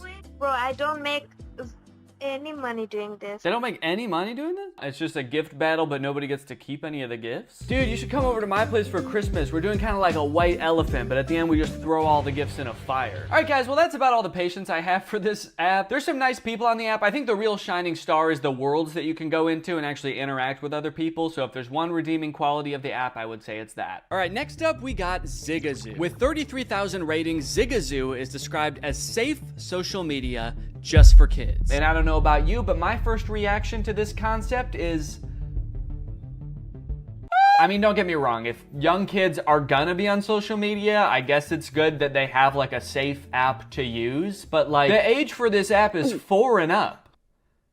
4? I mean, what about infants, man? Come on, what, you're too good for infants? Okay, Zigazoo, let's get in here. How old is your child? Will it actually let me enter 4 as the age for my child?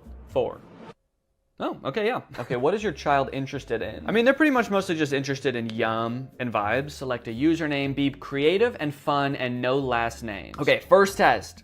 Can I put my last name as my username? No, I can't. All right. Can I put a somewhat offensive word as my username? Gun. No, okay, I can't. Or maybe that username's already taken. Goo goo gaga 9000. All right, we're in. Give the gift of safety on Zigazoo? Wait, does this mean it wants me to sign up for premium to be safe? Look, this is a social media for kids, but you're gonna have to pay extra if you want them to be safe, all right? Okay, you've got basic and premium, and with premium, you have no ads, you can comment, faster video posting, oh, you can create challenges and 60-second videos and exclusive editing tools. All right, well, I guess I'll pay for that. I get a 7-day free trial too, so that's pretty good. Okay. Parents only. A parent is required to continue. Please select an answer and press continue. Yo. So this is how they can tell who is a parent and who is not. Because no child, well, no 4-year-old to be fair, would know what 3 times 7 is. But what if your parent is dumb? All right, so I'm not gonna show any of the content on this app, obviously, because it's just a bunch of kids making videos. What I will say though is that I vehemently disagree with the entire premise of this app. Kids do deserve a safe place to practice getting creative, make videos by themselves or with friends. And I've got great news, because that safe place actually exists. It's called in real life, with their friends and their family. Why do kids need to be posting videos into the ether for strangers to see and judge them at all? Kids have a hard time navigating the opinions of their direct peers in their own community. Do we need to expose them to everybody in the whole world? Do we need kids to learn at a young age what it feels like to get 0 likes on a post that they worked really hard on? Anyways, I wouldn't download this app for my kids. Also, the app makes my phone like boiling hot, so all in all, I just cannot recommend it. With 4,000 reviews, Enigma is a social media platform for sharing and viewing UFO sightings. Naturally, I want to get on here and fake a UFO sighting. Whoa! We found 1,805 enigmas within your vicinity. Holy cow. And I can get notified when there's a new UFO sighting in my area. Okay, medium-sized object gliding in London. Let's take a look. Let's see what we think. Yeah, I'm gonna say that is 1,000% an airplane, right? Yeah, that's just a plane. The top comment is an airport nearby. The person who posted said, yeah, I think so. You can check, there's London City Airport nearby. That looks like a plastic bag to me. What the hell is that? It's a plane. Got another one in London. Large silver disc flying away. Okay, let's see. Ooh, okay, this one is interesting. Look at this. There is a plane in the sky. You can see that in the background. But then there's also a large silver disc. Let's see. Large silver disc flying away. Curiously, it does seem to be moving at the exact same speed as the plane. Maybe it's running away from the plane. It's an alien who came down to Earth and it's like looking around from the sky and then a plane comes from behind and is like, oh, what the fuck is that? Ah! You can see the string on the balloon, for God's sake. Come on, people. This is not a UAP or drone. Oh. Yeah, I can see like a faint string-like entity, but you know, that could be anything. That could be some kind of alien technology, a probe, it could be a tentacle, it could be that thing's dick, I don't know. Yeah, this video also seems like it might have a string. Okay, you know what? I am starting to think that it is clearly a balloon. Okay, here's one of the audio-only posts for some reason. Let's see. Boomerang-shaped object with red lights flying. Sitting at this graveyard in a church. And I'm staring at the sky, watching the stars, and I'm with 2 of my friends, or one is my brother, one is my friend. 2 of my friends, or actually one of them I fucking hate, he's just my brother, and the other one is my friend. The other one's cool as hell. And we see this boomerang-shaped UFO. Okay. Yeah, I mean, that's definitely a spooky UFO sighting. Maybe it was a drone, maybe it was some kind of spacecraft. Why were you hanging out in a graveyard with your friend and brother? That's like what I want to know. What kind of person are you? All right, I want to see some like really good convincing stuff. Where's the really good stuff? Small metallic object flying. Okay, let's see. See, now I'm just gonna think every single one is a balloon. I'm like, that's just a shiny balloon. It's a balloon. Yeah, okay, so the people agree with me. The fact that the comments say Myler balloon makes me believe it isn't. That along with my own eyes watching the video. Okay, so there's some people on the app that think everything's a balloon, and other people on the app that are like, I'm gonna believe the opposite of what everyone else said. You know, I'll be honest, I was kind of expecting to get onto this app, and it would be kind of just like an echo chamber of everybody being like, on every video, oh my gosh, UFOs are real. The government is really hiding it from us, but there's a lot of very skeptical people on here. You can't just upload a balloon on this app and expect people to buy it. Honestly, they might even be more skeptical than me, because that first one that was a balloon, I didn't even notice the string. I was just like, whoa, that's crazy. I was about to throw my whole life away and go search for UFOs. And the comments actually kind of talked me down. Does look like there's actually a lot of sightings around O'Hare Airport, which is kind of funny. What the fuck is that thing in the sky? It's landing at the airport! This app kind of sucks to use. It's like really laggy. I'm pressing the button to go to the comments on this one. It's like really slow. I think this app is trying to lose users. I think they have something to hide. Someone said this looks like a spot on a glass window. That's actually kind of a good idea. Maybe I'll try to upload a video of that and see what people think. Okay, I'm gonna draw a little dot right here. Oh yeah, now that looks like a spaceship. I think maybe this needs a more distinct look to it. Like maybe it needs to be more like a pill shaped or something. That way you can tell it's not just a random schmud. Something more sinister. Oh, yo, yo, whoa, whoa, whoa, whoa! Okay, that was, I feel like that one was actually kind of convincing. Let's see. Yo, whoa, whoa, whoa, whoa! Freaking the heck out as this thing just kind of meanders gently through the sky. Yeah, this looks totally fake. I'm not even gonna pretend it looks real, but I'm just gonna post it and see what people say. And I swear to God, if they try to gaslight me into thinking it was a balloon, I know what I saw. Oh, it's under review. Under review. I wonder who reviews it. Bashar decided that your video is fake, so we're actually not gonna post it on the app. Does a physical person have to look at that and decide whether it goes up on the app? I don't know if I like that. I don't know if it's actually gonna get approved now. But good news, guys. After just a couple minutes, I got a notification that my video was approved. So I went into the app to check it out, and my video was clearly labeled denied. I don't know why they had to lie to me about it. That makes it hurt even more, but they saw right through my charade, and they denied my video, guys. All right, so I went out and I created what I think is a much better UFO sighting video. Here's what I did. I went to Walmart, I found myself some shiny balls, and I took them to a field. My plan? To throw them as far as I could. So I spent a couple minutes throwing these shiny balls, and then I got home and I just edited myself out of the video. So now it looks like was taking a video of the beautiful day in the forest preserve. I didn't notice until later some object flies by. It looks like it might be spherical, question mark. It didn't make any noise, otherwise I probably would have noticed it, and it must have been pretty high up, otherwise I would have seen it while taking the video. Next. That's my story, man, and I'm sticking to it. You could torture me and I'll never give you the real one. How many objects did you see? 1. What was the shape? Sphere. Did any sensors detect the UAP? What if I was like, oh yeah, I totally forgot. I had my sonar, radar, night vision, and infrared all out, and they saw it. Are you any of the following? I am a scientist. That seems like probably the only one of these that I can pretend to be without like breaking some kind of law, so I'm gonna say that. Okay, here it goes. Finished. Let's see what happens. I'm nervous. I want to get some feedback on this one, man. I hope it actually gets on the app. And wouldn't you know it, guys, it did get approved, and it even got 2 comments. One of them said, I can't see anything. And the other person said, good catch. So after all of that, I have successfully fooled 1 person. And guys, that's just kind of the master prankster that I am. All right, this next app is one of the most curious ones yet. It's called Waveful, and it claims that you'll gain followers and views at lightning speed. You'll get unmatched engagement, and you can even make money on here. But the weird thing is, this app only has 1,000 ratings. So like, where are these followers gonna come from? I mean, I guess maybe there are millions, even tens of millions of people using this app, but they're all so freaking famous now, they don't even have time to leave a review. Finally, an app where I can break through the noise and become the influencer I was born to be. And everyone else on the app is gonna be breaking through the noise too. It's almost like there's gonna be a new noise of people breaking through the noise. Well guys, take a good look, cause this is the last time you're gonna see me before I become famous beyond my wildest dreams on the Waveful app. My plan is to just make a bunch of garbage content and then make a bunch of money.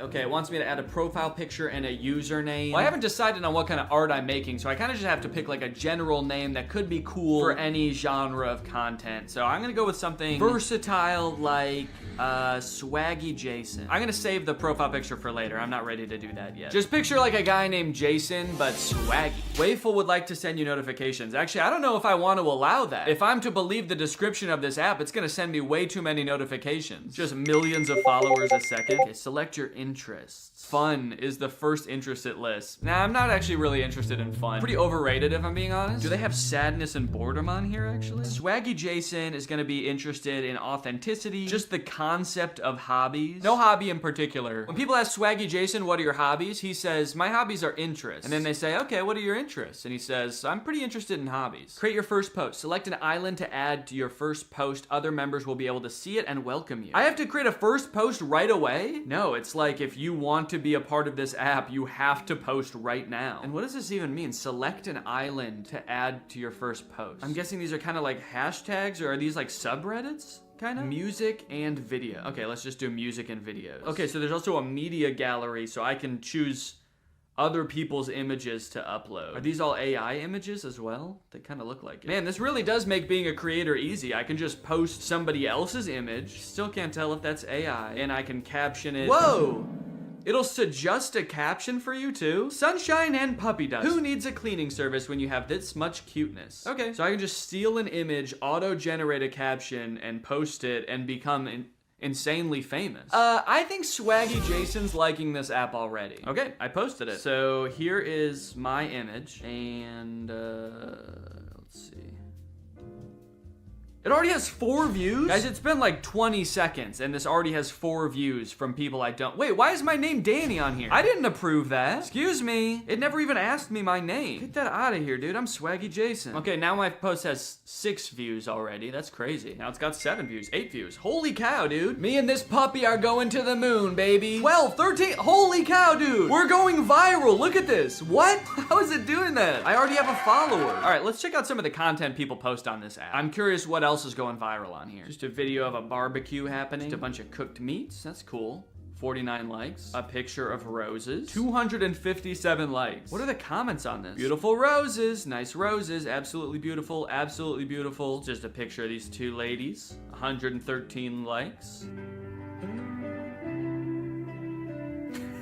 Okay, so a picture of roses had 200 likes. A picture of 2 women just standing there had 100 likes. Video of beautiful guitar playing had 28 likes. I'm not sure if I understand this app. Ooh, Ruby Doobie is now live in Pirates Cove. Let's go join. You guys want to get 100 followers a day? Hey, go into lives like this. Super like these lives. People will see that you did it and they will follow you. What is a super like? This guy is on live right now just telling everybody to go buy super likes and that will make you famous. So everybody in the comments are talking about super likes too. If you super like me, I will super like you back. Let's see who gives me super likes. It also sounds like everyone wants super likes from this guy in particular. He's acting like he's talking to like thousands of people. I just looked, there's 20 people in here. He's like, all of you won't stop begging me for super likes. It's too much. Leave me alone. There's like a dozen people in here just like, all right, man, sorry. Not trying to drive you insane. He is shaking this juice, man. I think it's shaken up by now. Okay, so it looks like you can give regular likes, and then over here on the other side, there's super likes. And in order to do that, you have to buy them. And then I'm assuming since super likes cost money, if you send them to somebody, they get a cut of the revenue from that super like, and that's how you make money on this app. So it seems like just from my limited experience on this app, everybody is kind of trying to trick everyone else to send them super likes. Like that guy in the live stream was like, guys, if you want me to give you a super like, all you gotta do is give me super likes, all right? Why would I give you a super like when you haven't even given me 10 super likes yet? Dude, my video already has 300 views and 24 likes. People are loving this dog. Wait a minute. Noticing some of the same comments over and over. Aw, so cute. Aw, so cute. Cute overload. Cute overload. Well, I know for a fact there are at least some real people on this app because that dude who was live was definitely real. Ruby Doobie or whatever his name is. Since this is an app full of low effort stolen content, I figured if I come on here and make some original music, people are gonna be blown away. They'll have never seen anything like it. So Swaggy Jason got out his guitar and started strumming. Swaggy Jason's coming. I heard him knock on the door. Swaggy Jason's coming. He's gonna swag on the floor. Yeah, well, hope that captivates some people and gets their attention, and we'll see how that does. Swaggy Jason's coming. Alright, I'm officially pissed. It's been about 24 hours, and I thought by now I would surely have hundreds, if not thousands of followers. My song would have rocketed to stardom. But the video only has 30 likes and 4 comments. Now that might seem pretty good for my first, actual post ever on the app, but my real first post, just the static image of a dog, has 47 likes and 11 comments. Everybody is losing their mind over this dog, posting the same 3 comments over and over. Still not sure what's going on with that. Anyway, I do have one positive thing to report, and that's that my song did get 1 super like somehow. So even though people were far less impressed by this one in general than the dog picture, there was one person that was like, this is probably the coolest song I've ever seen. I gotta spend money on this. Also, I do have 39 followers now, which is pretty good for having only posted 2 things. I mean, I gotta say, I don't think that that would really happen on any other app, so that's cool. I wanna figure out what to post next, and I'm really having to like resist the urge to put a lot of effort into something that is gonna yield no rewards. Plus, I wanna see how famous I can get by putting in the bare minimum amount of effort. Maybe if I go into the music category, I can look at what else is popping off in here. What kind of content on here is getting super likes? Okay, man, what? This dude just posted a static image of his face, and he got more likes than me. Everybody's saying he took a great photo. Okay, I've got this picture of my face, but I'm gonna edit a little bit before I post it. That way I'm not so immediately recognizable. So let me just do that real quick. Okay, I made a nice selfie of swaggy Jason enjoying the sunset. I guess I didn't really disguise myself that heavily. You can still pretty much tell that that's me, but I gave myself a cool little original hairstyle, and I made my eyes green. So let's go ahead and see if that gets any super likes, I guess. Let's see what happens if I suggest a caption for this photo. Is it gonna know what I'm... Oh, feeling devilishly handsome today. What do you think of my new do? Okay, so yeah, I guess it uses AI to suggest a caption, and it knows that my hair is ridiculous looking. I'm gonna change this to feeling devilishly swaggy today. Oh, you know what? I should make that my profile picture too. Shit. All right, now we just wait. If this somehow gets more likes than me playing guitar, I'm gonna flip. I mean, I don't really know what I'll do. I guess I'll just delete the app and never think about it again. Oh, did it say devilishly handsome because my hair looks like horns? The AI was like, this might be Satan, actually. So from what I can tell, this music and videos island, which is basically like a subreddit, I think, is one of the most popular ones on the app. It's got 1,000 members. In this island, you can look at all posts, or you can look at best posts, which I assume are like the most liked ones in the island. And this one has 489 likes. It's a golden retriever's 15-year birthday. Doesn't seem like it has anything to do with music, really. Okay, look at this dude, Blamore the Ambassador. It looks like he is a fellow musician here on Waveful. He's got 3,000 followers, and he's actually posted some music on here that's done pretty well. People ain't telling me. Yo, and then here he is holding $3,500. Blamore holding $3,500 USD. Nobody on Waveful is like Blamore. Show Blamore some love. Posted by Blamore. Every time he posts music, it gets hundreds of likes, dude. That's how I'm trying to be. That's how swaggy Jason is trying to be. Oh, shoot, he's live right now. Join the parlor. What does that mean? Does that mean I can talk to him? I joined. Hello? Can you hear me? Can you hear me? Hello? What's going on, y'all? I'm playing Fortnite. That's about it. That's awesome. I make a lot of money on Fortnite. Hey, Blamore, I post music too. I was wondering if you had any tips on how to pop off on here. I know that you've been doing really well. Don't copy anybody else. Make your own digital cover art. Be real with yourself. Rap about real stuff you've been through. Don't rap about other stuff other people been through. Yeah, so I guess I should just rap about my personal life too, like how I'm the CEO of my company and whatnot. Alright, that'd be cool. Yeah, I run a mosquito repellent business. Yeah, so I think and also I can ghostwrite for you too if you ever need. Just let me know. Yeah, well, I'll message you in a little bit, brother. We can talk. Maybe we can do a collab or something like that. That'd be cool. All right, well, now that I have all that helpful knowledge, I'm just gonna make a song. Of course, I'm gonna stick to Blamore's values that made him popular on the app: originality, singing about stuff that I've been through. This artistic integrity is super important to me because I want to put love and care into everything I do. But I also don't want to spend too long doing this, so I'm gonna set a 10-minute timer. I just don't really want to spend that much time working on this. You know, I got other stuff to do. On your mark, get set, go. All right, I gotta find some drums. I want it to be kind of an emotional ballad about my struggles as Swaggy Jason, I guess. Oh, Swaggy Jason's been through it all. Swaggy Jason's been through it all. I've been up. Oh, fuck, I forgot I'm supposed to be country. I've been up and down. I've had highs and lows. But I know one thing. Swaggy Jason's gonna keep swagging, baby. Okay, that's the time. Time's up. I mean, I think it turned out pretty good, honestly, for having 10 minutes to work on it. Let's listen to the final result. I've had ups and downs, I've had highs and lows, but I know one thing, Swaggy Jason's gonna keep swagging, baby.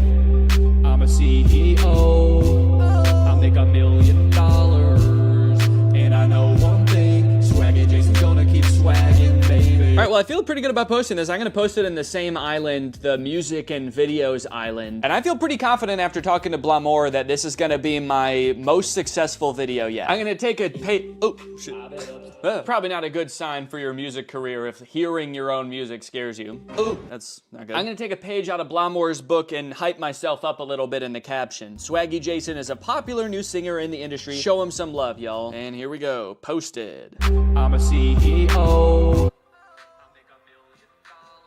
It got 2 likes. 2 likes total. And no super likes, by the way. And not a single comment. Guys, it's official. I have absolutely no idea what's going on this app. I started on this app wondering if I could go viral by posting the worst, just most low quality content possible. And I guess actually, I kind of did. That was kind of true because the post that I have that has the most likes and comments is the very first thing I posted. Just a picture of a dog. And you want to know what has the second most likes and comments?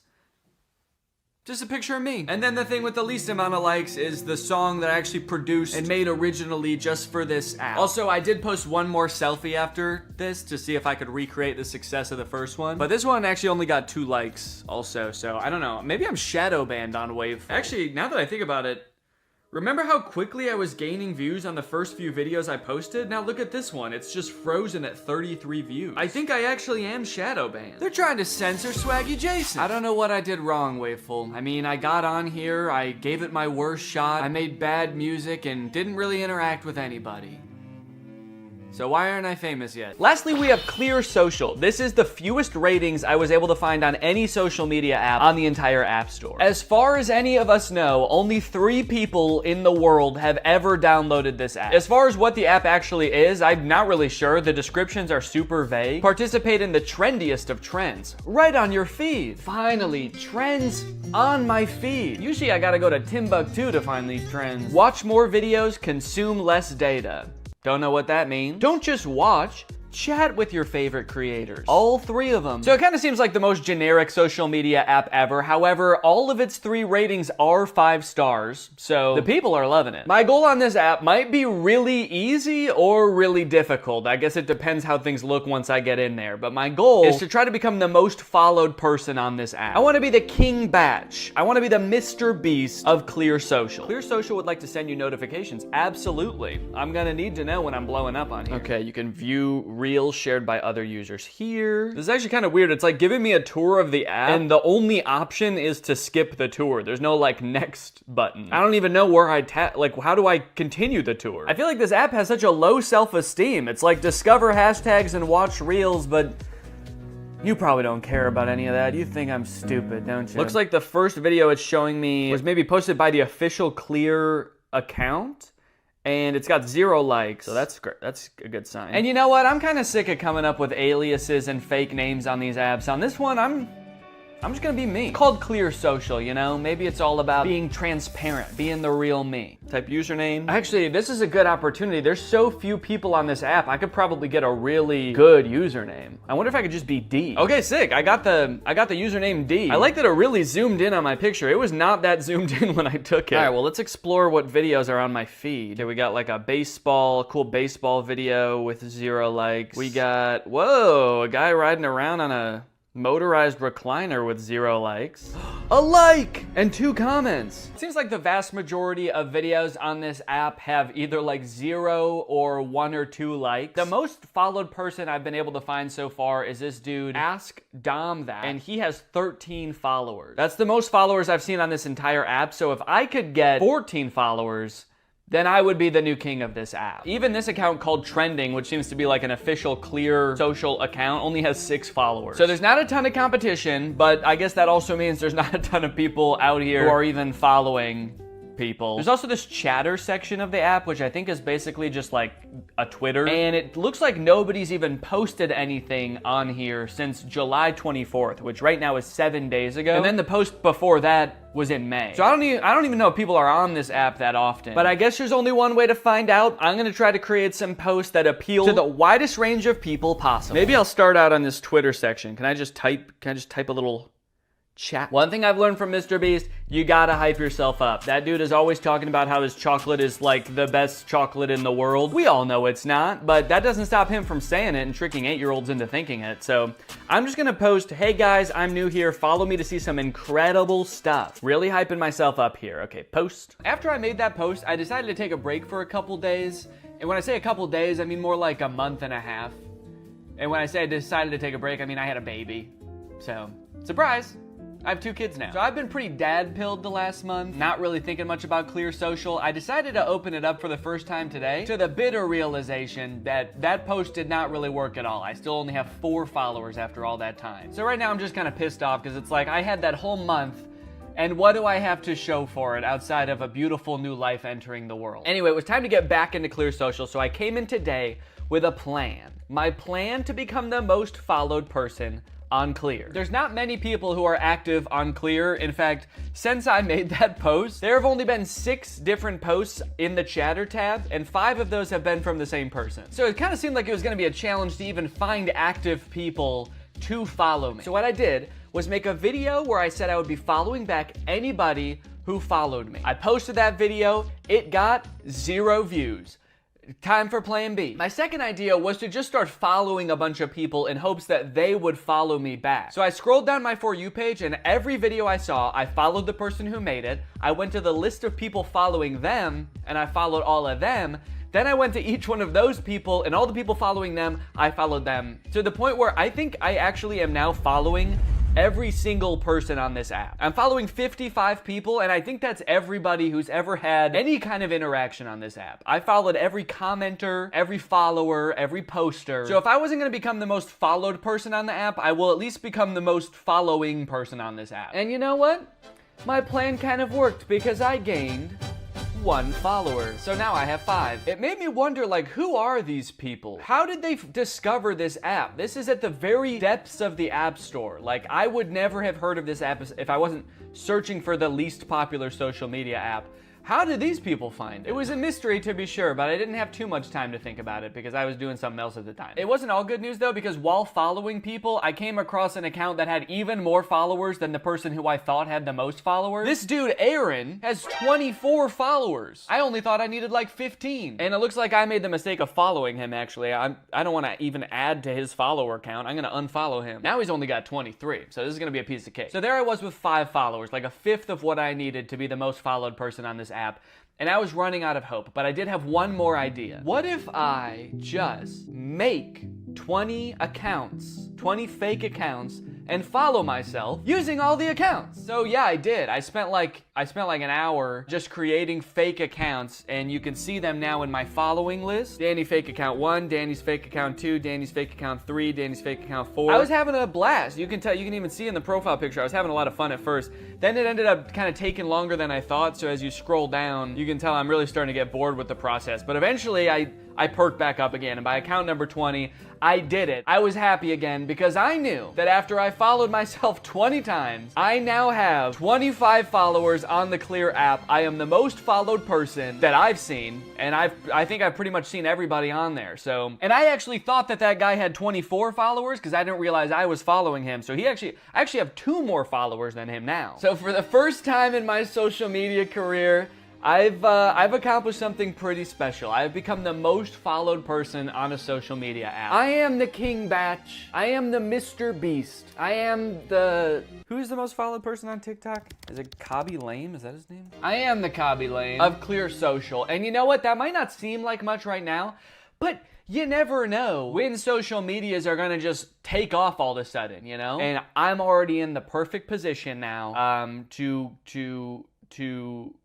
I'm not gonna use this app ever again. Anyways, I hope you guys enjoyed this video. I just wanted to say thank you guys for supporting me from the beginning of my career on Clear Social all the way to becoming the most followed person on here. So thank you guys, and Thank you. And yes, thank you. I've had ups and downs, I've had highs and lows, but I know one thing, Swagger Jason's gonna keep swagging, baby. I'm a CEO, I make $1 million, and I know one thing, Swagger Jason's gonna keep swagging, baby. Swagging, baby. Swagging, baby. I've had ups and downs, I've had highs and lows, but I know one thing, Swagger Jason's gonna keep swagging, baby. I'm a CEO, I make $1 million, and I know one thing, Swagger Jason's gonna keep swagging, baby. What's up, Greg, and welcome back to another episode of A Grown Man Spends 20 Minutes Making Fun of a Movie for Kids. You may have noticed something a little bit different. There's a microphone in the frame. I got a new stand for my microphone, and apparently the only way I can get it like close enough to me is by having it slightly in frame. So I hope this isn't super distracting. This would be kind of a crazy way for like one of those faceless YouTubers to film videos. What's up, guys? So today we're going to be talking about Zapped. And after watching this movie, I'm starting to think that the writers of Disney Channel original movies are not capable of writing a movie that's not about a teenager trying to control the opposite sex and mold them and craft them to their liking. You got Pixel Perfect, a movie about creating like the perfect girl pop star, How to Build a Better Boy, pretty self-explanatory in the title on that one. And then you got this movie Zapped, which is about Zendaya discovering that her dog training app can actually train boys to obey it can train boys to obey her every command. It's not actually Zendaya, she's not playing herself. It's Zendaya's playing a character named Zoe. I think that's probably pretty clear, but I just wanted to clear that up. This movie is full of dark magic. I'm convinced of it. There's something deeply sinister going on in this movie. I don't know what it is, but I'm gonna figure it out. Let's go ahead and watch it. The movie starts out with Zendaya's character Zoe giving a maid of honor speech at her mom's wedding. She's marrying this new guy, so her family is about to be merged with his family. So it's Zendaya and her mom, and then this man and his 3 sons. So it's like a family of women mixing with a family of men, which makes a lot of sense because as we know, women give birth to girls and men give birth to boys. First off, I just want to say how happy I am that my mom has finally found love again. She is the most giving person I know. Her speech starts off sweet, but then she immediately just starts like kind of complaining about having to live with 4 new guys because they're stinky. 4 guys and their mysterious odors that they always blame on the dog. Yeah, she sort of takes the opportunity to complain and just make her mom, I guess, like feel bad for marrying a guy. It's the happiest day of her mother's life. And also this guy, her new stepdad, is the happiest day of his life. And her speech is like, I hate my new family, my new stinky family. And this wedding will certainly ruin my life. To make matters even worse, towards the end of her speech, the boys lose control of their pet dog, who is at their wedding for some reason. They lose control of the dog, and the dog goes crazy and knocks like a chocolate fondue fountain all over Zendaya. And at this moment, I couldn't help but remember that Zendaya's character in Euphoria is supposed to be the same age as Zendaya's character in this movie, and their lives are drastically different. Throughout this movie, you will find that the characters are like super weird. They're like caricatures of people that don't exist in real life. And to show how much it's gonna suck really living with the boys, the writers of this movie decided to have the next day start with Zendaya's new stepdad screaming in the hallways, getting everybody ready for school. But then when he sees Zendaya come out of her room, he like doesn't know how to talk to her. Hey, morning, sport. I mean, hi, girl. Hi, girl. It's like, dude, you're 50. Have you never talked to a girl before? The movie then establishes why each one of the new guys that she lives with is like gross in some way. One of her little brothers is really messy. The other one's always like cooking gross stuff.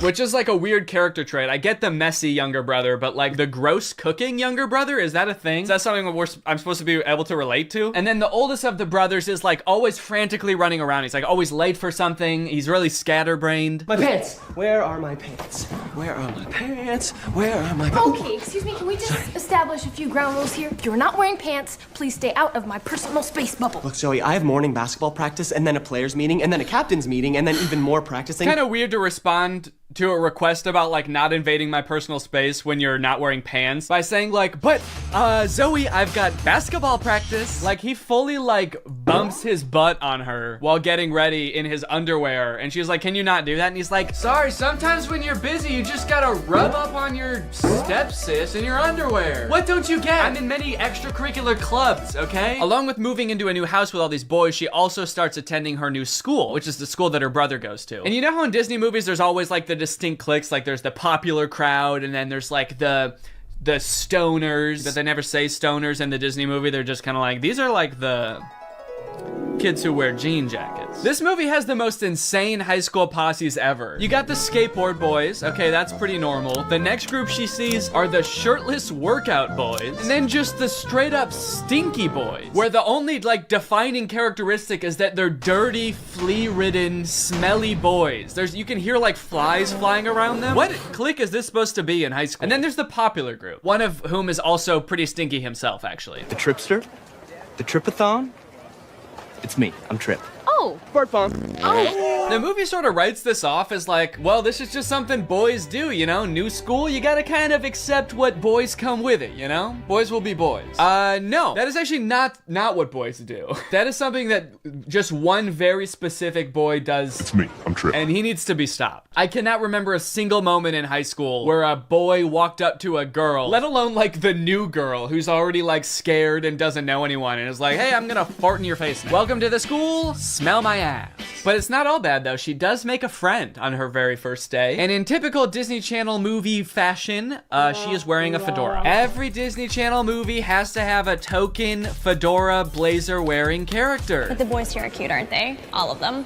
I think we have the highest percentage of cute boys in the entire greater Westlake area. Unlike Zoe though, she actually kind of likes the boys at the school. She's like, sure, they may have their flaws, but they're pretty cute. Wow, you seem a little... Oh, boy crazy? Yeah, that's the official diagnosis. Hold up, this girl has a picture of a boy that goes to her school in her locker? Is that a thing? I remember in like middle school, girls would have pictures of like celebrity boys in their locker. Imagine seeing a picture of you in somebody else's locker. I'd feel like I was being hunted. It's weird to have his picture in your locker. It's even weirder in the movie when we find out that she also actually has pictures of him printed out on her pillows in her bed. Gulp. That's scary. Imagine if they start dating, she's like FaceTiming him in bed, and she like accidentally tilts the camera a little bit to the side, and he just sees his own face next to her. Wait, what was that? Is that me? Of course, Zoe does have a love interest in this movie, and he is introduced early on. It's this guy. Every boy in the movie is depicted in a negative light except this guy, because this guy, he's not like other guys. Mr. Kale, pay attention. There will be a quiz on the praying mantis. Sphodromantis viridis, carnivorous member of the phylum Arthropoda, class Insecta. Wow, he really is different than all the other guys. He knows about praying mantises. Most guys around this school don't know shit about bugs. Yeah, the movie really seems to depict this guy as like the way that guys should be. Guys shouldn't be stinky and messy, okay? Guys should wear beanie and sunglasses and know shit about bugs and be 35. I know I talk about this in like every Disney Channel original movie video that I make, but this guy literally looks like he's 30. Maybe he was held back for being too cool or not not being stinky enough. That seems to be a requirement at the school. He went on stage to accept his diploma and they shook his hand and they were like, wait a minute, why isn't your hand sticky? Actually, there's no flies flying around you. Get out of here, dude. Back to freshman year. No wonder you do the silent lone wolf sunglass rebel thing. Oh, it's pancake mishap this morning. No, I'm not looking at that. Okay, well then what are you looking at? I'm looking at you. Creepy. Stops in the middle of the hallway just to stare her down. I think I've got you figured out. Oh, really? Mm-hmm. Yeah, I don't know, man. This just comes off as creepy to me. I guess this is supposed to be romantic, but it's not really romantic to me. Just scary. I can see inside you. Another one of the plot lines in this movie is that Zoe wants to join the dance team, but the girl who runs the dance team is like the popular mean girl. She doesn't want Zoe on the dance team because she's too good at dancing and it's gonna make her look bad or something. Anyway, by now you're probably wondering, when the frick does this app thing happen, right? When the frick does Zoe discover that the dog training app works on boys? Well, at first, it doesn't. Zoe's just trying to train the family dog because it's all just like the rest of the boys in the house. It's stinky. Gross. And it like destroys her room and shit. Breaks this thing that her dad gave to her. She downloads this app called Listen and Obey, which is kind of an ominous sounding app. Sit.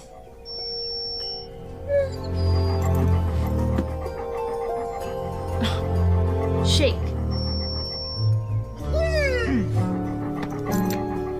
Right away, this app is already clearly cursed with dark magic, right? And the dog can even tell too, because you know what the dog does the second he realizes what's going on? He grabs her phone and runs off with it and tries to destroy it, presumably to break the curse. And then what happens next is honestly the most confusing part of the movie, okay? So the dog drops the phone in the bath. Her brother gets it out and tries to swing it around to get the water out of it. It flies out the window, swings around a satellite dish, slides down a solar panel, and lands in dog food. And from here on out, that app is now able to control boys. Any man or boy this app can control against their will. Sit.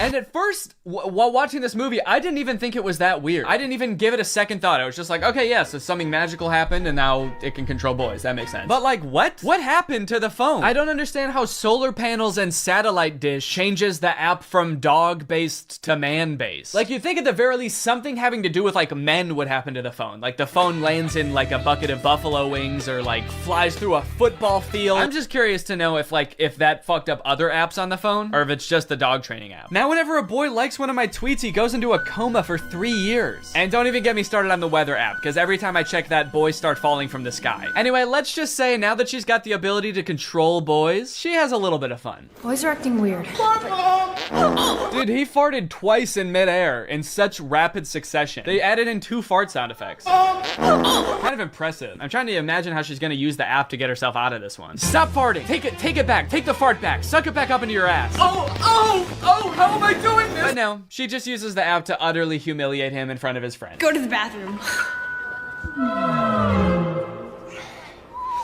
Oh, wait, no, not here. I'm still confused about some of these clicks, by the way. Like, what are these nerdy kids supposed to be? Look at this kid in the green sweater. How he acts when nobody high-fives him. What is that acting? I guess your dog app doesn't work on girls. Maybe because girls aren't dog-like enough. They're too catty. Ah, that's funny. Girls are catty. What the fuck does that mean? Boys are dog-like? What the hell? I mean, I guess in this universe they kind of are. They're like flea-ridden, mangy boys. Why do we smell like we smell? So pretty much like the majority of this movie is just Zoe using the app to like get what she wants and make all the boys at the school act exactly how she wants them to. She turns the skater boys into gentlemen. She goes up to the nerdy gamer kids and tells them to like go do yoga instead of playing video games. Let's go do some yoga. And her brothers, dude, don't even get me started on what she does to her poor brothers. I'm taking the brothers' side, all right? They did nothing wrong. Her poor brothers were just living their lives until Zoe moved in and tries to fix them. Be clean. Holy moly, it's filthy in here. Her messy brother, she tells to be more clean, which turns him into this like hyper-hygienic husk of his former self. I need a sponge and soap and paper towels and a power washer. For the rest of the movie, he's literally he's scrubbing everything frantically in a panic. Anytime there's a mess, he's like, I gotta clean it up. She tells the gross cooking boy to cook less gross stuff. Start making less gross food. So he's like cooking 5-star meals for the rest of the movie. And then the oldest brother, she tells him to be more focused. Be focused.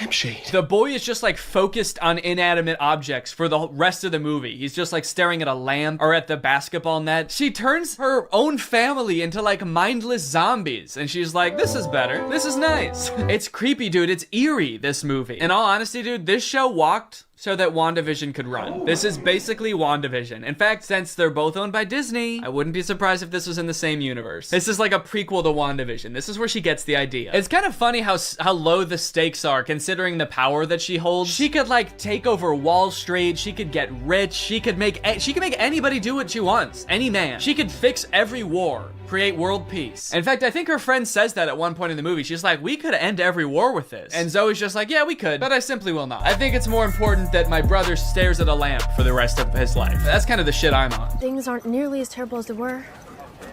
Then again, I'm talking to a dog, so I might just be losing my mind. Hey, smartphone. In this scene, there's a little bit more development with the love interest. Zoe runs into him reading alone in the park. Well, what are you reading? Oh, no, let me guess. The Cool Guy's Guide to Wearing Sunglasses Inside. It's close. Kill a Mockingbird. I feel like when he holds up that book, we're supposed to be like, wow, he really is not like other guys. Except that, like, that is required reading in most high schools, so he actually is like other guys. He's like every other guy. To Kill a Mockingbird's sort of my favorite book. My second favorite is The Great Gatsby. Third favorite is Geometry 101. I just love to read, what can I say?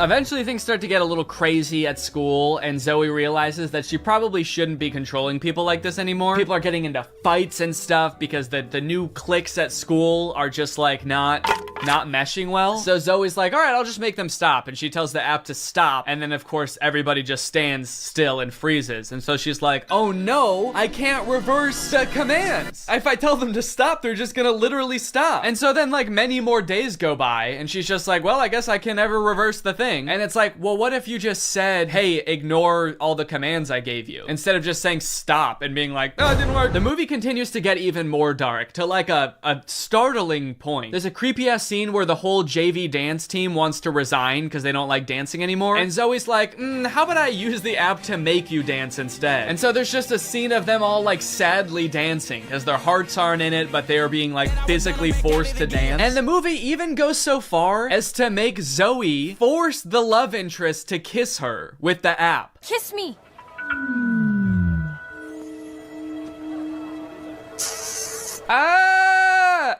She just forced a guy to kiss her. Disney, what are we doing here, dude? What's going on? We need to have a talk with the writers of these movies. Anyway, Zoe feels bad after this, and she gets all stressed because there is a college scout coming to the basketball game. But Zoe's brother obviously isn't playing very well because the only thing he can do is like stare at an object for hours at a time. Welcome to a new season of Husky basketball. The Huskies have been struggling with practice, and there's a college scout in the stands. So tonight's game could be a nail-biter. I like that the scout is writing stuff before the game even starts. What do you think he's writing? Ball round, court shiny, boys stinky. Just as the beginning of the movie made no sense, the ending also makes no sense. The phone falls into the wrong hands. The popular girl figures out that Zoe is using it to control people. I don't know how she figures it out. She just like sees Zoe holding it during dance practice and she's like, she's holding her phone while dancing? She must be using mind control. I gotta get that phone. Anyway, she steals the phone. At the basketball game, she just like starts making everybody obey her every command. Bow down to me. In order to get the phone back, Zoe's like, how about I just do whatever you want? I'll do anything you want. Just say the command. Hands. And then this happens. Roll over.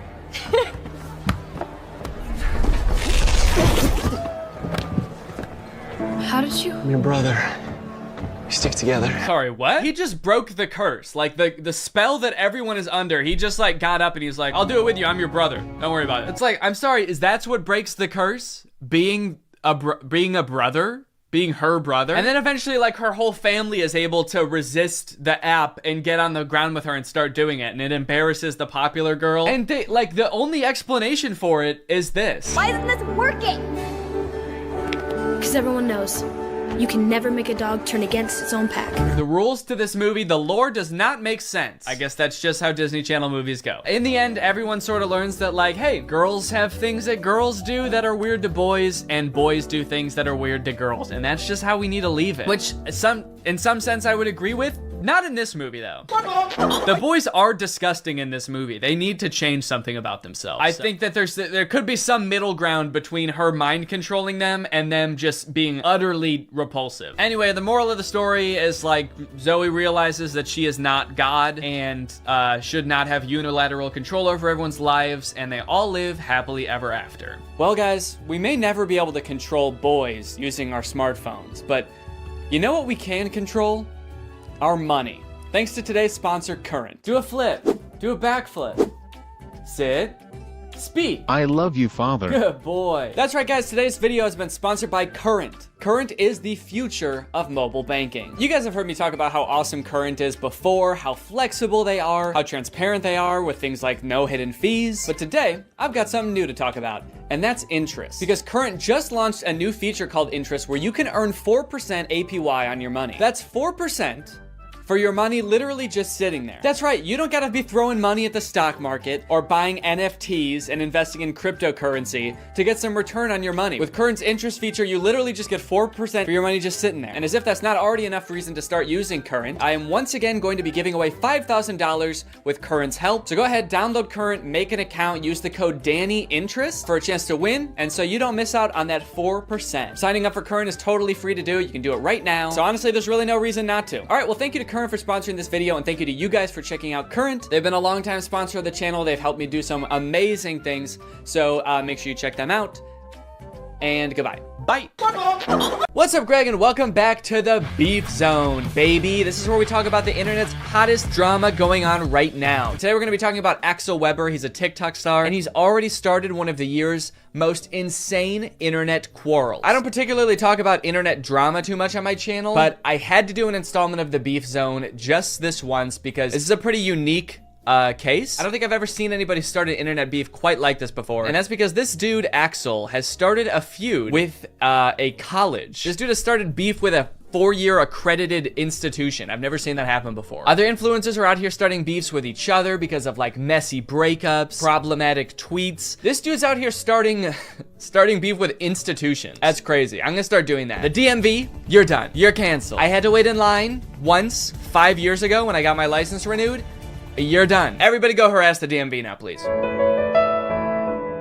No, don't actually do that. This dude, Axel Weber, he's a very popular TikToker. He's got 3.9 million followers. He is, okay. What was that? It looked like he was calling me. Okay, it's to share to WhatsApp, I see. I click on it, he's like, hey dude, are you making a video about me right now? No, how did you know that? So yeah, he was already really popular on TikTok. He had like 1 million followers a couple months ago, and now he's skyrocketed to almost 3.9 million followers, mostly because of this series of videos he did auditioning for Juilliard's acting school, and he did not get in. And his fans were like so upset by this that they started a war with Juilliard, which like thrust Axel into the spotlight because all of these major news outlets were like covering this dude. And so now he has like almost 4 million followers literally because he didn't get into Juilliard. Kind of crazy considering I also didn't get into Juilliard and I don't have 4 million followers on TikTok. So what happened with that? I didn't even get an audition with Juilliard. They didn't even offer me one. How fucked up is that? Where are my fans? Greg, what's going on? It's just kind of crazy that you can get famous for not doing something impressive, you know? Like if he had gotten into Juilliard, that would be really cool. That'd be worth, you know, making a big stink about, I feel like, because like nobody gets into Juilliard. Dude, did you hear about that guy who's going viral because he's gonna try to climb Mount Everest blindfolded with his hands tied behind his back? Oh no way, dude, that sounds insane. Did he actually do it? No, no, actually he did not. He's dead. He died. Not even on the mountain either. He choked on a granola bar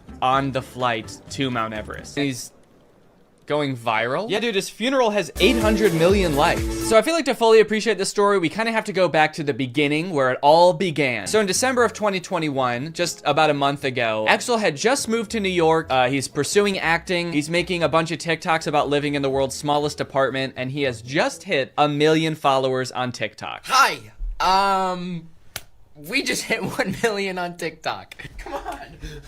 I can see why he had followers to begin with. He's like a charismatic guy. I'm sure people think he's handsome. He's got personality. He does his little dancey dance. Look at him go. But little did Axel know at the time that one Juilliard audition would change his life forever. And not because he did a good job, but because he did so bad that it changed his life forever. Dear Axel, on behalf of the Juilliard division, thank you for your interest in our program and for sharing your talent with the faculty during the initial audition. As you are already aware, due to our callback process, you are no longer under consideration for admission for fall 2022. It sounds like he already knew he wasn't getting in. It's kind of fucked up that they even sent him the letter. You already know this because we didn't give you a callback after your audition, but just so you know, you're still not accepted to Juilliard. You still did a really bad job. There's no chance of you getting in here. How many times do they have to tell him he didn't get into Juilliard? Damn. They just send him a letter every year. Dear Axel, as you may have guessed, as you are 2 years into going to a completely different school for a completely different degree, you did not get into Juilliard. Your audition was very bad, Axel. You ruined your chances of an acting career, Axel. Over the past 2 years, we have been telling every casting director and pretty much everyone who works in the industry how bad your audition was. We've had a lot of time to destroy your career, Axel, and we've done it. So it's a pretty sad video of him not getting into his dream school. I definitely feel for him, and a lot of other people did too. So basically what happened after that is a bunch of people started rallying to support him. You had like all of his own fans commenting, being like, fuck Juilliard, dude, you don't need Juilliard. Even some celebrities weighed in. Hello, Axel. Hi, Charlie. I replied to your video, but I figured I'd do a video message as well. Appreciate it.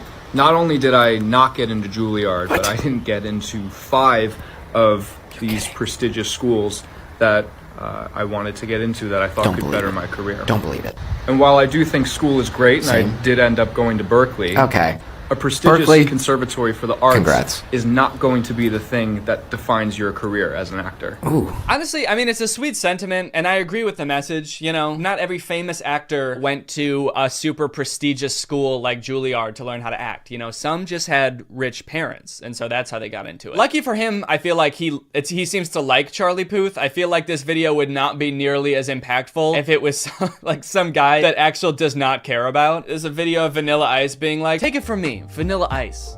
I didn't get into Juilliard either, but that didn't stop me from becoming the 20th most famous person for 1 month in 1995 and then slowly slipping into obscurity for the rest of my life. Axel's like, oh, thanks, dude.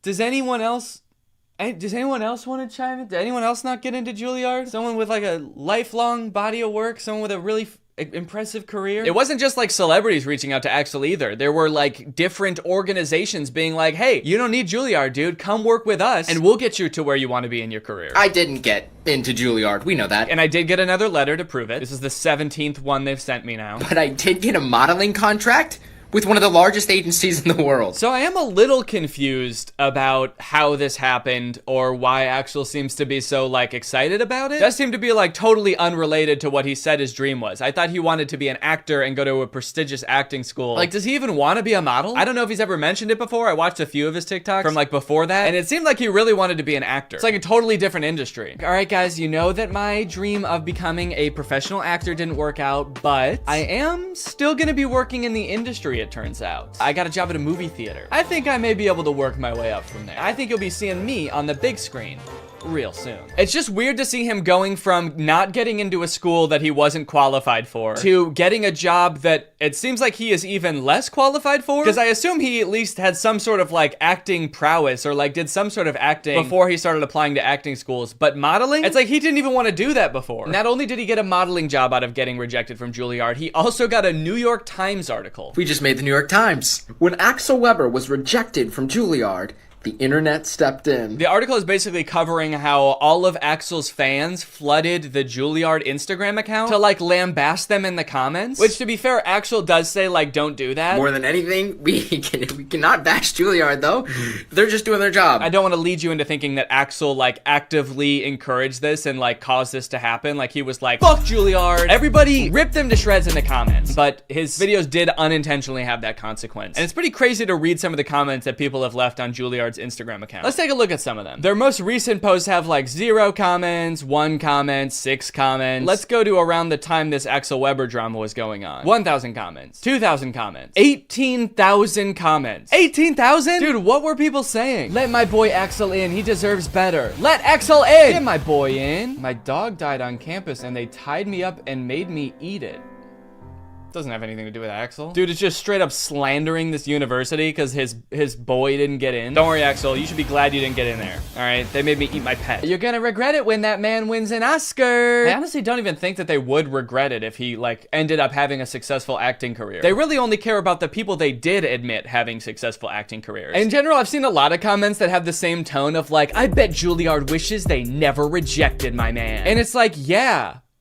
Probably, but I don't think it's for the reason you think. I don't think it's like the dean's office that are like, oh, we should have never said no. He's so talented. Look at him on TikTok doing his little dancey dance. He's wearing a sweater. He's modeling. Oh, what we could have had. No, it's not them, dude. It's the poor like 20-year-old marketing intern that runs the Juilliard school Instagram account. It's the person who keeps getting notifications on their phone saying like, let Axel in. New Instagram comment. Let Axel in. They're the one that's probably like, Jesus Christ, couldn't they just fucking accept this kid? I really like this comment. Let him in, you dogs. L school. Juilliard does not care, all right? They do not care that they have 18,000 comments on one post. The headmaster of Juilliard, what is it? What is like the person who is in charge called? Is it the dean? The headmaster? The principal? I went to college. I don't know why the president. We had a president of our school. I don't think the president is reading these comments being like, L school. Oh, classes are canceled today. Go home. Everyone go home. It's also like, whoa, dude, don't start insulting the kid's dream school. You're not really rooting for him if you're like, oh, you wanted to go to that L school, Axel? That decrepit excuse for a school run by dogs? I definitely feel bad for whatever school he applies to next if he ever tries to apply for colleges again. When they get that application, they're just gonna like start sweating immediately. All right, who's next on the list of applicants? All right. No pressure, but if we don't let this kid in, we're gonna get doxxed and swatted. Right now, you're probably wondering, like, what were Axel's chances of getting into Juilliard? Like, was he a shoo-in and like a really good actor and had like an insane experience? What is this guy's qualifications? First off, let's look up how hard is it to get into Juilliard. Spelled Juilliard wrong, so I am definitely not going to get in. Admission to Juilliard is highly competitive with an overall acceptance rate between 5 and 8%. So it's an extremely difficult school to get into. Obviously, it's like insanely prestigious. But you know, maybe he killed his audition. Maybe he's a great actor. So let's see. He has a TikTok talking about how his audition went. So let's hear in his own words how he describes it. Here's how you absolutely botch a Juilliard audition. Remember I said the only thing I can't do is an accent? I did an accent. I couldn't help it. I jest Oberon and make him smile. It just sounds better when he sounds like he came straight out of an HBO show. All right, I know it's not the point of the TikTok, but what does he mean I couldn't help it when he said he did the accent? Like, did you prepare your audition and not practice an accent at all? And then the second you get into your audition, you're like, hello, governor. Why am I talking like this? Oh, no. Did you really just decide to do an accent on the fly? Because, like, holy shit, what a bad idea. Of course you didn't get into Juilliard, dude. You went off book. You became a different nationality. Live. The guy gave me absolutely no reaction. He just stared right into my soul. I feel like that's kind of how auditions go, though. If you do a really great job, they're not supposed to be like, like right off the bat. I think they're supposed to play it cool because they can't like make you think you got the part just in case, you know, someone even better comes in and then they have to give it to that person. And what reaction was he expecting? Guys, I don't think my audition went very well. The admissions director didn't even come. He just said, thanks, that'll be all. You know what he should have done if he wanted to impress them? He should have came into the audition speaking in a British accent, and then when he was actually reading his monologue, switched to his regular American accent. They would have been blown away. I have an audition for Juilliard, January 9th. I have to learn some Shakespeare. Never even read Hamlet. I jest to Oberon and make him smile when I a fat and bean-fed horse beguile, neighing in likeness of a filly foal, and sometimes I lurk in a gossip's bowl. I don't understand what's happening. Not that I really think that this made a difference, but just a word of advice. If you're applying for a college, I wouldn't post on your like public social media something about like the application process or the audition process being like, I don't know what the fuck this means. This shit's dumb, dude. Shakespeare sounds like an idiot, man. It's also weird that like, after all of these videos of him being like, I don't know what the fuck Shakespeare is, and him being like, I randomly did an accent at the audition, that all of his fans still have his back. And they're still like, you deserve to get into Juilliard. Don't worry, we'll take it from here. We're gonna get you into Juilliard. We're gonna storm Juilliard for you, buddy, don't worry. Anything to get you in. All of this brings up a bigger topic of like, why are people so invested in this guy getting into Juilliard? This guy who like, has literally shown no prowess, no acting prowess whatsoever. He's been like, I botched my audition. I don't fuck with Shakespeare. He seems like a nice kid too. I just don't understand why people are like so ride or die for Axel getting into Juilliard. Probably a decent amount of them are joking and just thought it would be funny to like get way too into it and take his side. But I do think it's also kind of like the cute teen white boy effect, where like a fan base of 12-year-olds will literally do anything for a white guy that they think is cute. You know who I think probably hates this more than anyone? The students who actually did get into Juilliard. Just seeing this dude get rejected and be rewarded for like his not being very good at acting with a modeling contract and an extra 3 million followers. Meanwhile, you get into Juilliard and you get rewarded with student loans. I think that this guy is benefiting from a lot of privilege and maybe not realizing it. I don't know, man. He seems like a sweet kid, but also is sort of coming off a little bit like, I deserve this. Like he moved to New York expecting to get into one of the top 10 acting schools. Like that's why he says he lives in this apartment. And it seems like that sense of entitlement has been picked up a little bit by his fans as well. The whole whole thing kind of reminds me of like the Alex from Target phenomenon, when like just this random cute boy got like thrust into the spotlight and millions of followers because he was like attractive once. I don't know. Let's see how his modeling career is going. I wonder if he's posted any updates on that. Oh, this TikTok is called First Photo Shoot. He's a natural. All right. Well, that's pretty much the whole Axel Weber thing. It seems like he's doing good now. He's got his modeling career going, and I guess we'll be seeing him on the cover of Vogue pretty soon. Hopefully you guys enjoyed this video. If you do and you're new here, make sure you subscribe and turn on my notifications to join Greg. I'll see you guys next time. Bye. Yeah! This is for anyone that said I wouldn't be nothing. Said I wouldn't make it. Get ready to eat your words. Cause I got news for you haters. I ghosted Kevin Jonas, not responding to his text. I'm too busy getting checks. You're impressed, cause I ghosted Kevin Jonas. This is true. I'm not even trying to flex, but he's probably so perplexed. Yeah, he's stressed, cause I ghosted Kevin Jonas. The year was 2015, all on Vine, I'm doing my thing. Get a DM, who could that be? It's Kevin Jonas. Ask me, can I help out with something? He sends me his phone number, dude, I'm jumping, I'm excited. He says I started signing musicians with me a while back. I've got a client working on a music vid for a track. I'm trying to get a couple Viners to help, it would be bomb if you could just record a clip of you lip-syncing the song. And I didn't respond, yeah, school got in the way, I completely forgot. Realized a few weeks later that I ruined my shot. And it's probably too late for me to reach out to him now. So that's how I ghosted Kevin Jonas. Mom, I hate it. Not responding to his text. I'm too busy getting checks. You're impressed, cause I ghosted Kevin Jonas. I'm not even trying to flex, but he's probably so perplexed. Yeah, he's stressed, cause I ghosted Kevin Jonas. They said I'd never be someone, look at me now. Ghosting Kevin Jonas, making mama proud.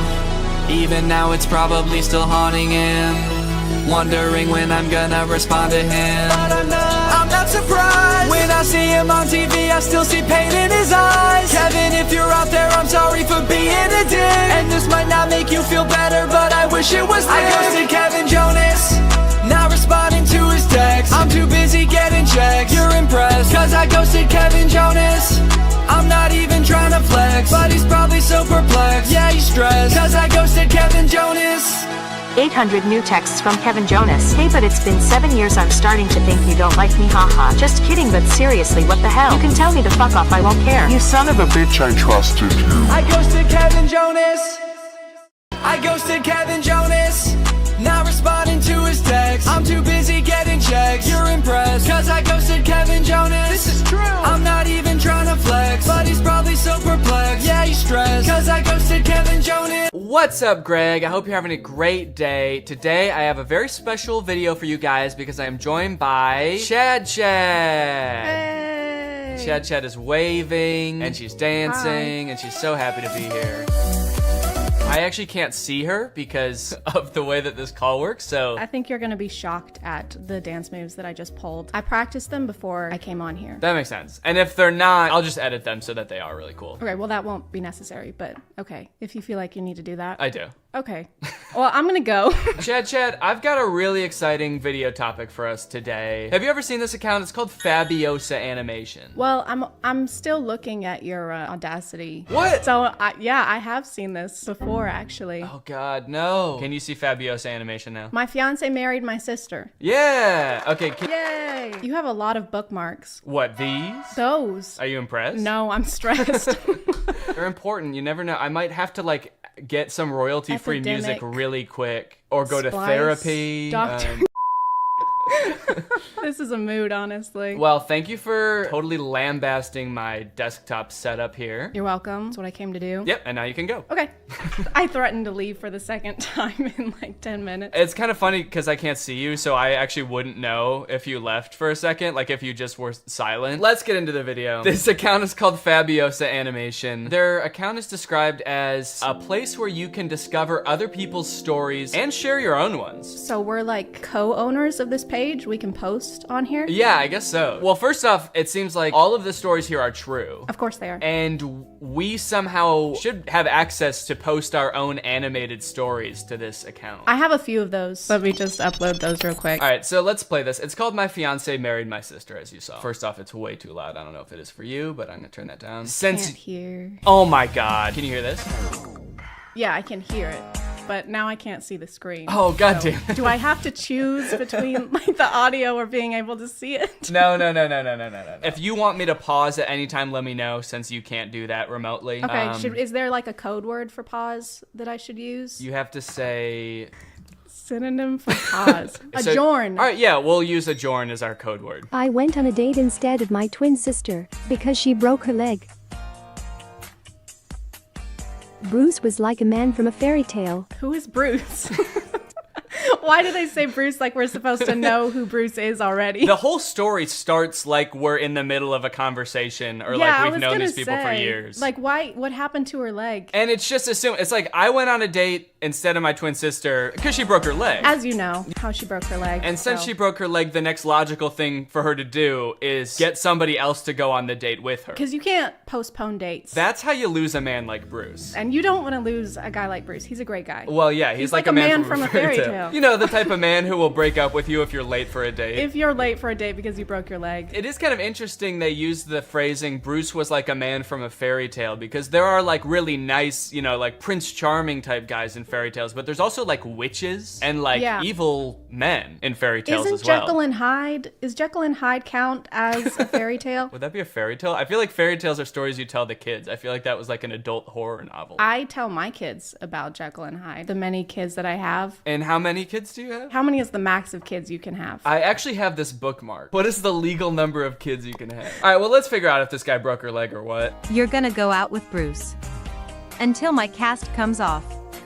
Now at this point, the twin is like falling in love with Bruce, I guess. And now she has to go on every date until her cast comes on, which I assume is gonna be like months, right? But why is she upset about it? She just said it was the best date of her life. Yeah, she looks pissed. Maybe she's like angry that she's gonna have to stop dating him at some point. Maybe she's like planning to kill her sister right now. She's thinking ahead. Yeah, you're right. Bruce introduced me to his son Lucas.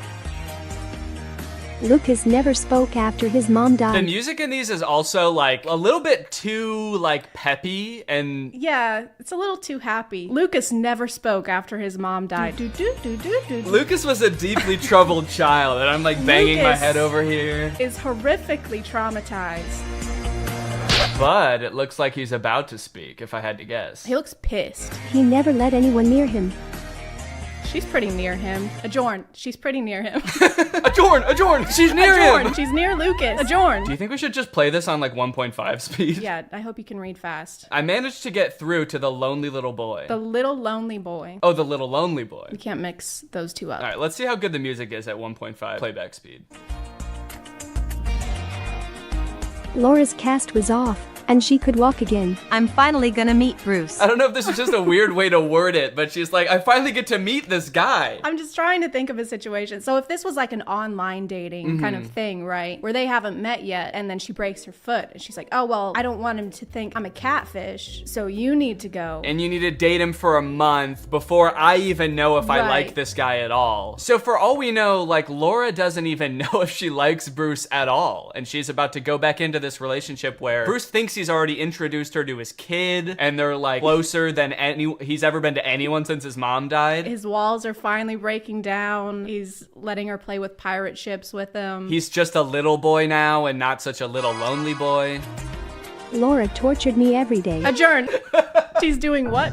Laura waterboarded me every day. Laura pulled off my fingernails each night. Laura broke my leg, and now she's dating Bruce. Oh, she tortured me every day talking about dating Bruce. Oh, okay. I'm getting married to Bruce. That day, my heart was shattered.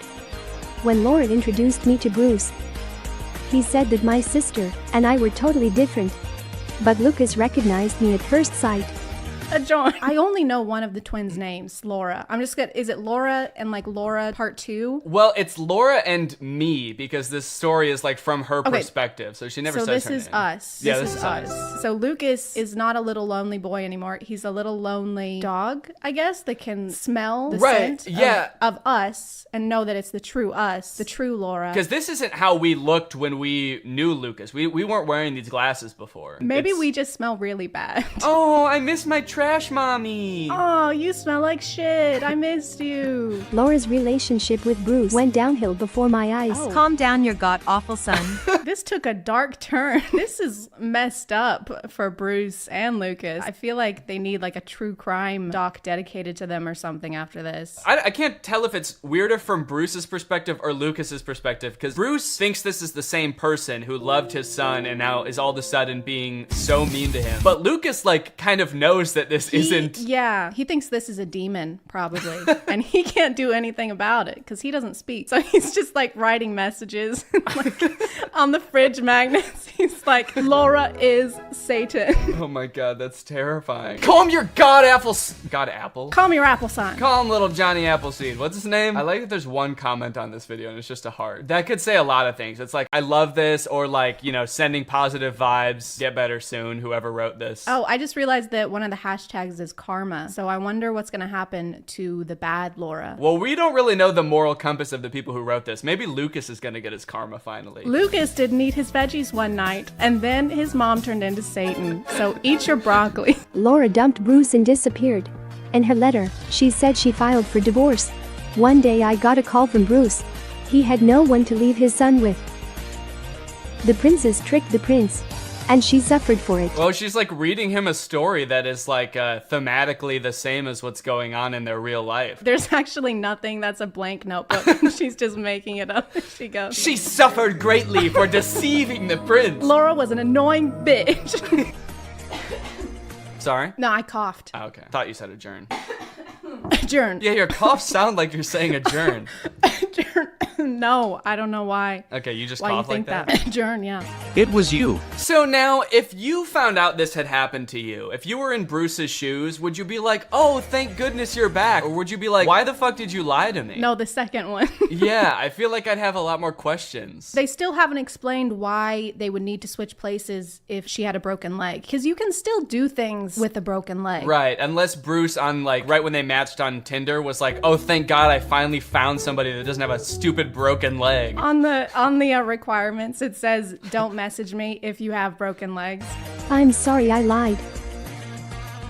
Don't cry, Mom. He spoke! And he called her mom, or us. He called us mom. Yeah, he called us mommy, and we're his new mom. And they walk off into the sunset together. I don't know if that's the best message. People might impersonate who you think you're dating, but you should forgive them. Forgive them and let them into your home and let them raise your child with you. And let them around your young, already traumatized son, and let them bond. Do you see this? What the fuck? Just so you know, there's no way this ever happened. What happened to this being our story or whatever? What is this highlight story with the armpit? So this looks like their top something of March 21. Let's go ahead and check it out. I became a mom after my husband passed. Why are the children fully clothed in her womb? Oh, yeah, he's got a little shoe. That child is like 3 years old. I gave birth to a 5-year-old kid twice after my husband passed. I gave birth to my husband after my husband passed. It's like a full-grown guy. I dated Deep Pocket John. I became his lover. I broke my husband with my nose. Whoa. I guess we're only seeing like 30-second clips of this. There's just such whiplash. What is happening? There's like information overload. I can't. I got invested in that first story, and then all of a sudden it's like. I was trying to figure out what deep-pocketed John meant, and then there's just a massive Pinocchio situation. Does she mean like she broke him emotionally? Please, shrink your nose, please. Your nose is tearing our family apart. Okay, hold on. We gotta watch this whole story, and you better believe we're gonna watch it in 1.5 speed. My hubby hated my long nose. And his birthday gift to me was a nose job. So maybe it is gonna be emotionally. He just hates her long nose. And there's nothing wrong with his face, right? His face is totally normal. That is the most attractive man I've ever seen in my life. Why did he marry her in the first place? It's a good question. Maybe her nose got longer. Maybe she is Pinocchio. She told too many lies. If the nose was a byproduct of excessive lying. Of being a liar, then yeah. But I don't think getting a nose job makes you not a liar anymore. It takes back all the lies if her nose goes back to normal. Yeah, you have to go see Dr. for that. He would take his pretty colleagues instead of me to business meetings. You'll scare everyone off with your nose. Everyone else is gonna be scared of you, like me. I'm so scared of your nose. Does she work for him? Oh, I guess. I don't know, unless like this is their house and we gotta go have a business meeting in our bedroom. Get the fuck out. I decided to wait until Seth dozed off to run away. I didn't want the surgery, but was afraid to tell him. I didn't see Seth when I slammed the door.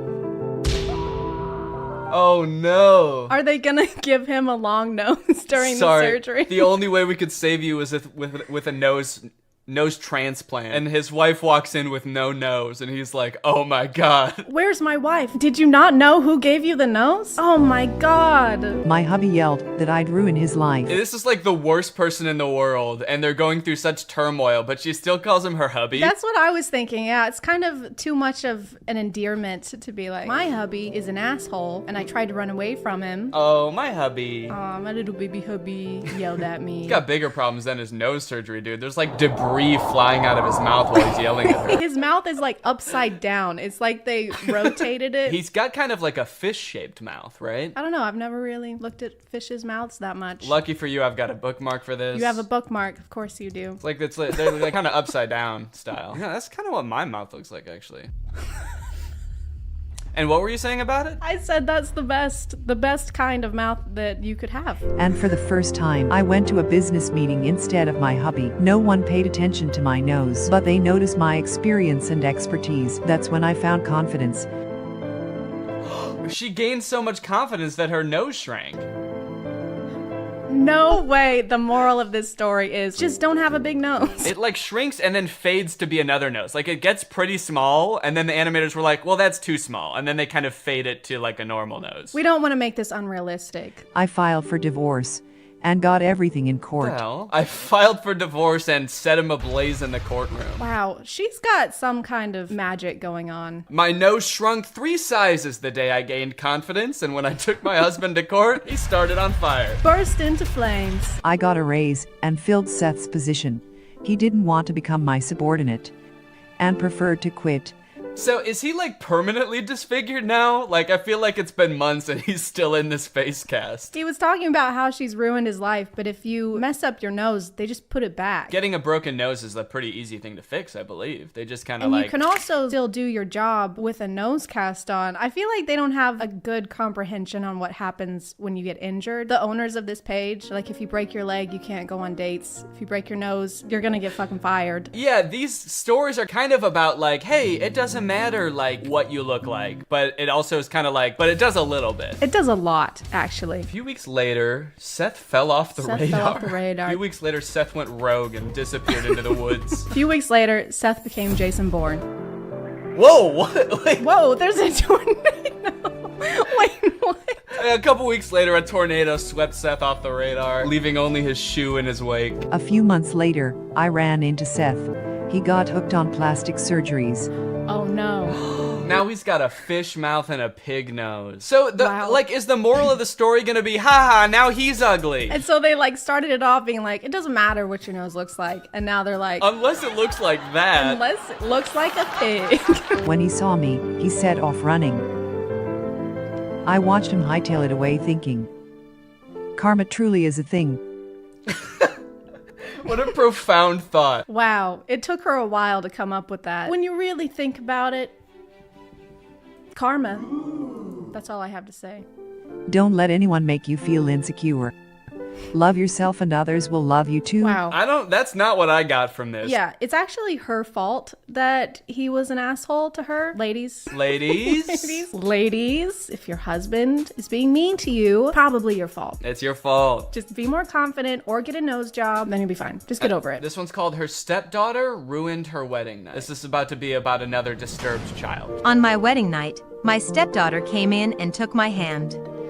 I pulled away and Casey ran off. My husband didn't believe me. It was just a dream. He starts gaslighting her immediately. That didn't fucking happen. But I mean, it's not even something that like I would bring up. Like if the kid came in the room and was like at the bed and was like came and touched your hand, whatever. Maybe they had a nightmare and I know. She's like, Mommy, I'm scared. And her instinct was like, ugh. Yeah, she went, oh, what the fuck? Go away. And then the kid was like, oh my God, oh, no one loves me. Next morning, her husband is like, you're crazy. Yeah, I was awake looking at your hand. I didn't see anything. He's got a night cam only zoomed in on her.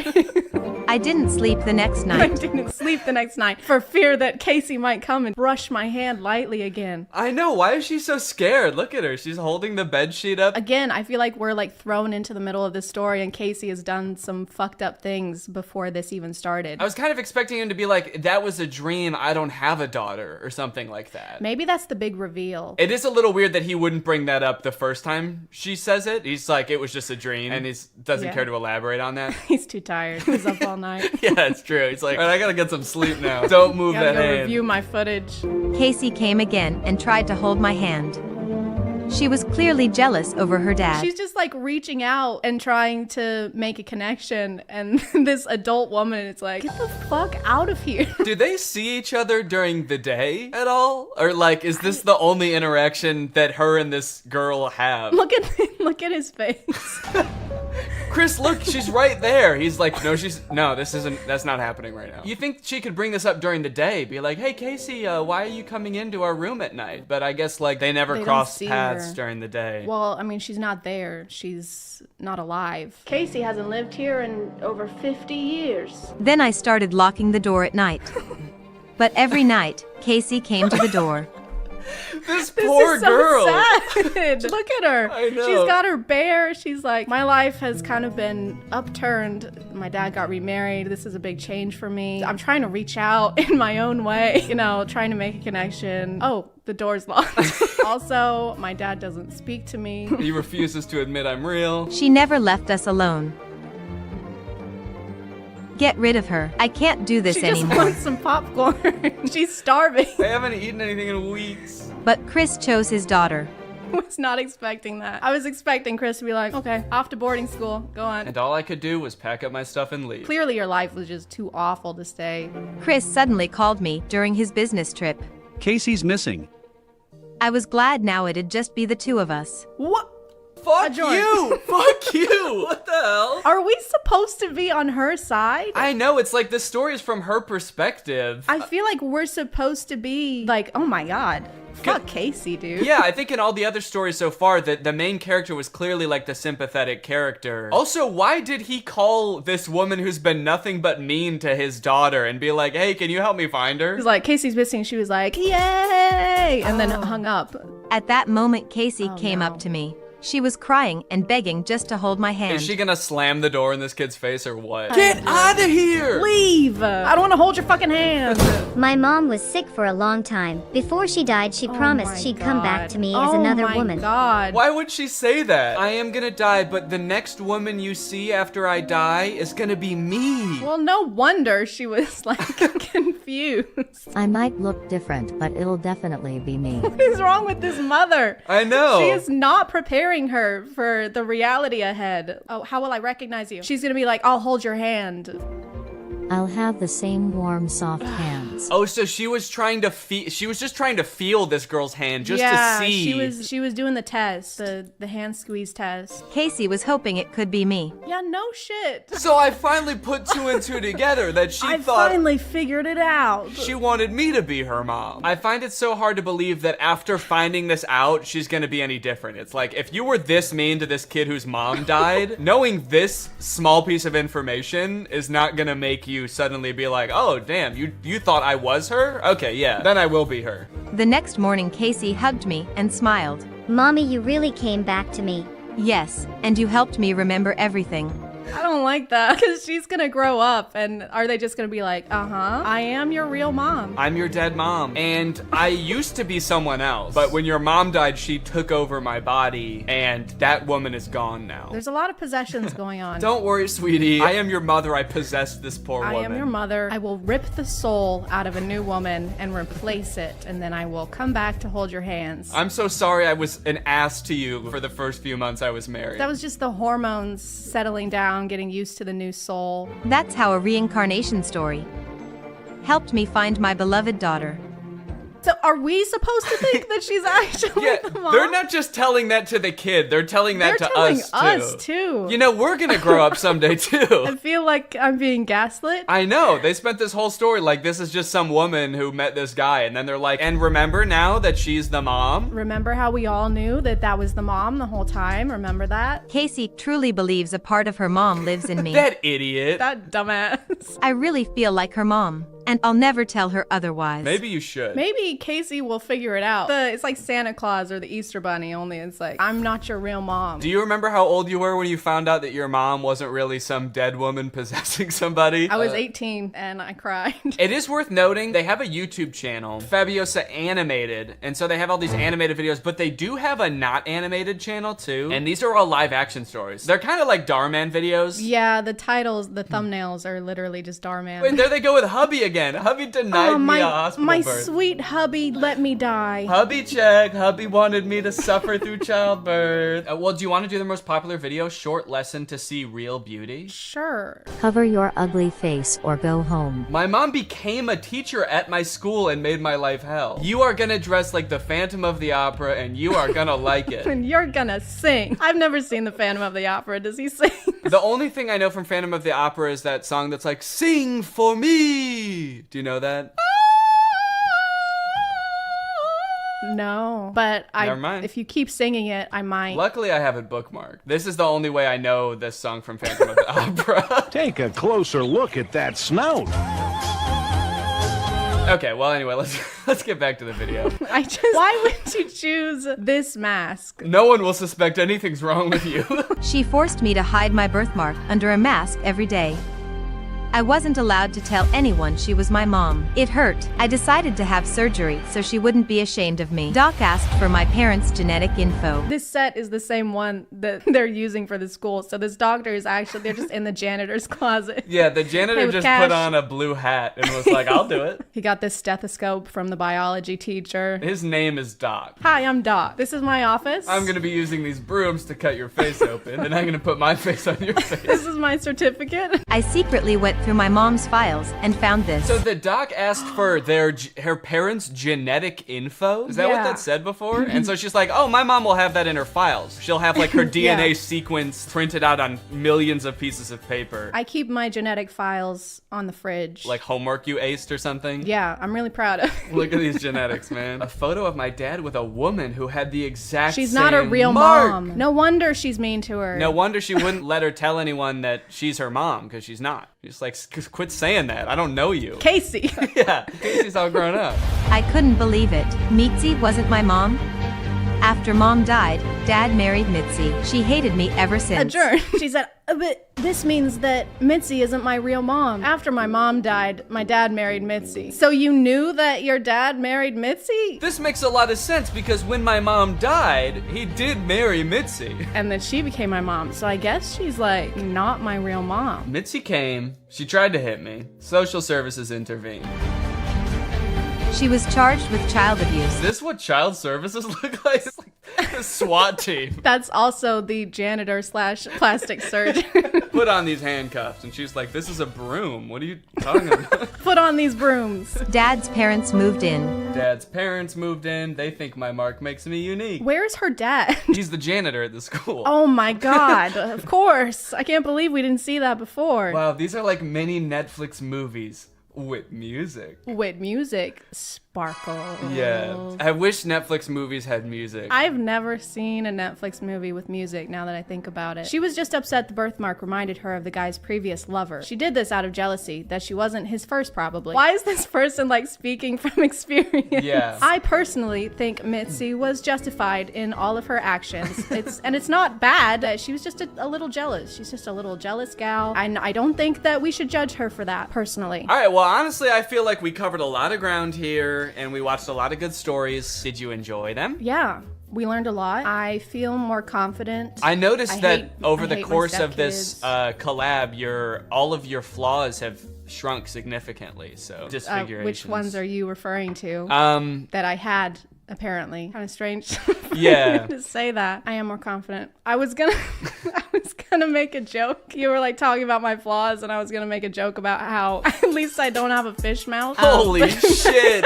What the fuck? But it sounded too mean in my head, so I kept that to myself. But yeah, my fish mouth is gone now too. I'm so confident. You look 1,000 times better now that your smile isn't upside down. This video has been sponsored by Current, the future of banking. Guys, banking is one of the few industries that is yet to be modernized by technology. Banking right now is dominated by a bunch of old companies that are run by a bunch of old people that don't know jack about tech. And that's what Current is here to change. They've been built from the ground up with modern technology. Current wants to help you get your money faster, move it faster, and spend and save it better than ever. They can help you get your paycheck up to 2 days faster. They've got no overdraft fees up to $200, no minimum balance fees, and they have a new interest feature that gets you up to 4% APY on your savings. I like Current because it's like a one-stop shop for everything banking. You can get direct deposit on there, you can save money, you can also request money from friends and send money to friends. I also like the Current card. It looks very modern and sleek, just like me. As usual, Current wants to give back to you guys today, so we are giving away $500 to 5 random people who use my code DannyG when signing up for Current. So head on over to current.com/DannyG or click the link in the description. Use my code DannyG when signing up and you could win 500 smackaroos. Current is free to download and you can get some serious coin just for doing it, so there's no reason not to. Thank you to Current for sponsoring this video, and thank you to you guys for checking out Current. Also, make sure you guys head on over to Chad's channel because we did a video on her channel as well. I guess that concludes this video. Thank you to Chad for helping out.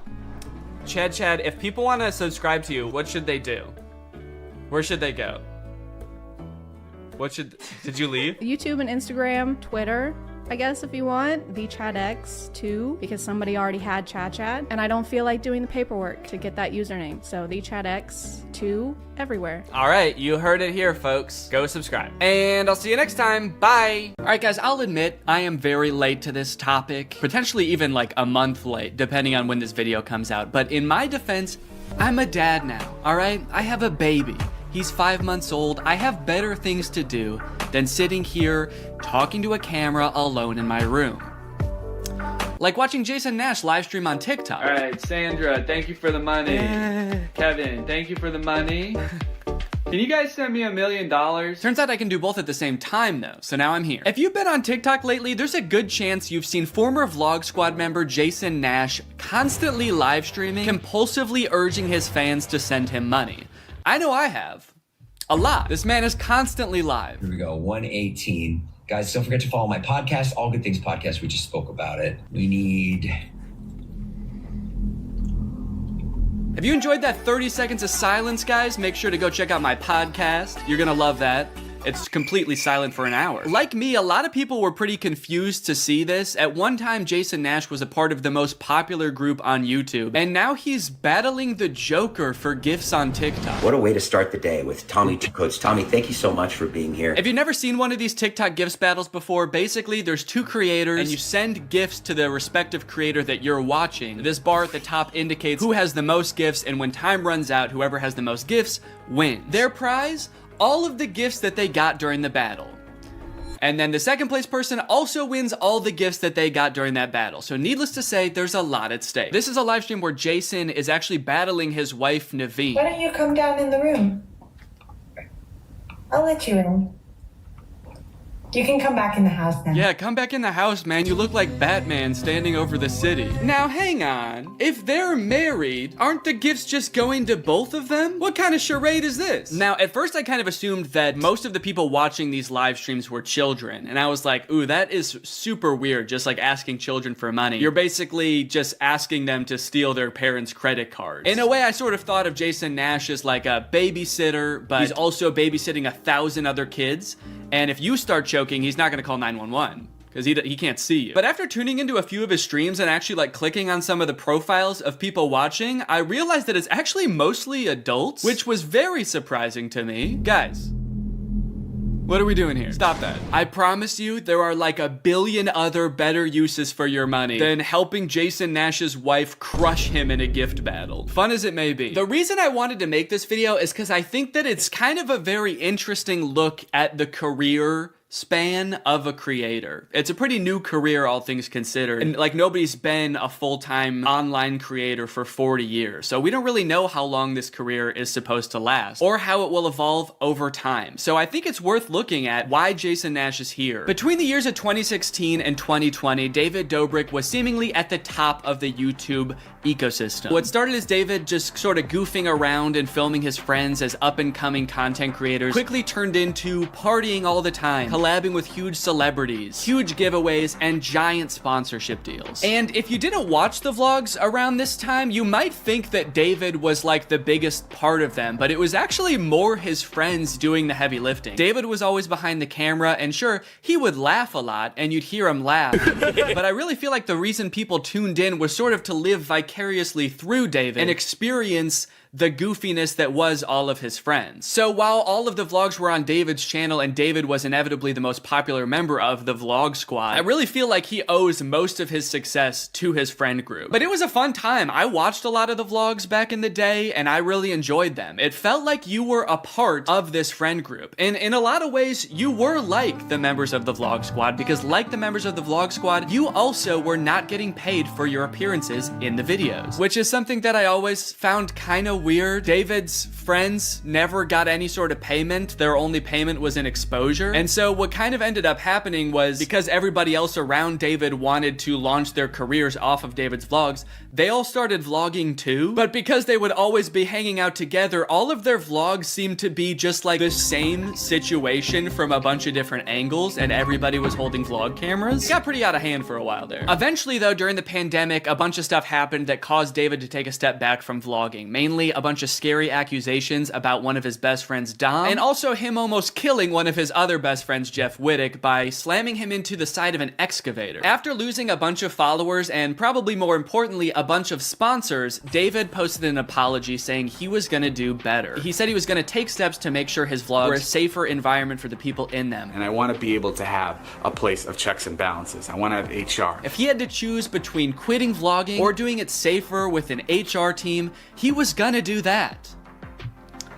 And then he quit vlogging. Currently, David is still presumably very rich. The only place he really posts is on Snapchat, and from what I can tell, he mostly just goes around and tours really expensive houses and parties a lot. He doesn't seem to have any ambitions of creating more content on YouTube. In a lot of ways, he's sort of like the Great Gatsby of social media now. But without David sort of manning the ship that was the vlog squad, a lot of the other members basically had to figure out other avenues and other ways to make money and maintain their following after the vlog ended. Zane and Heath have a pretty successful podcast now, so does Jeff Wittick. Carly and Aaron, I believe, have a podcast too. But I feel like Jason Nash out of the entire group is having the most trouble adjusting to the post-vlog era. He has a podcast, but it's definitely not getting the same numbers that his podcast with David did, views, back in the day, which David also quit. Despite them, I think, getting a bunch of really great offers that would have changed Jason's life, David decided to quit because he didn't want to do that anymore.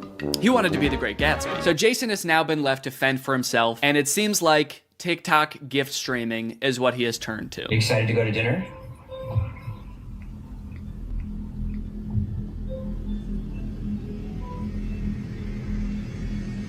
Man, this is content, baby. This is crazy. I didn't know all you had to do is just sit there and stare at your camera and people will just send you money. Why did I write this whole video? So a lot of the response has obviously been kind of cringing at this feeling that what he's doing now is very shady. And I mean, he's not really harming anybody, I guess. It does seem like it's mostly adults sending him money. Obviously, there's always going to be kids online stealing their parents' credit cards, so that's not great. I do get kind of a shady vibe from it just because there literally is no content for you to consume except to send him money. Like, the whole point of this stream is to see how much money Jason can make without having to do anything. That's like the point of the stream. Melanie, thank you.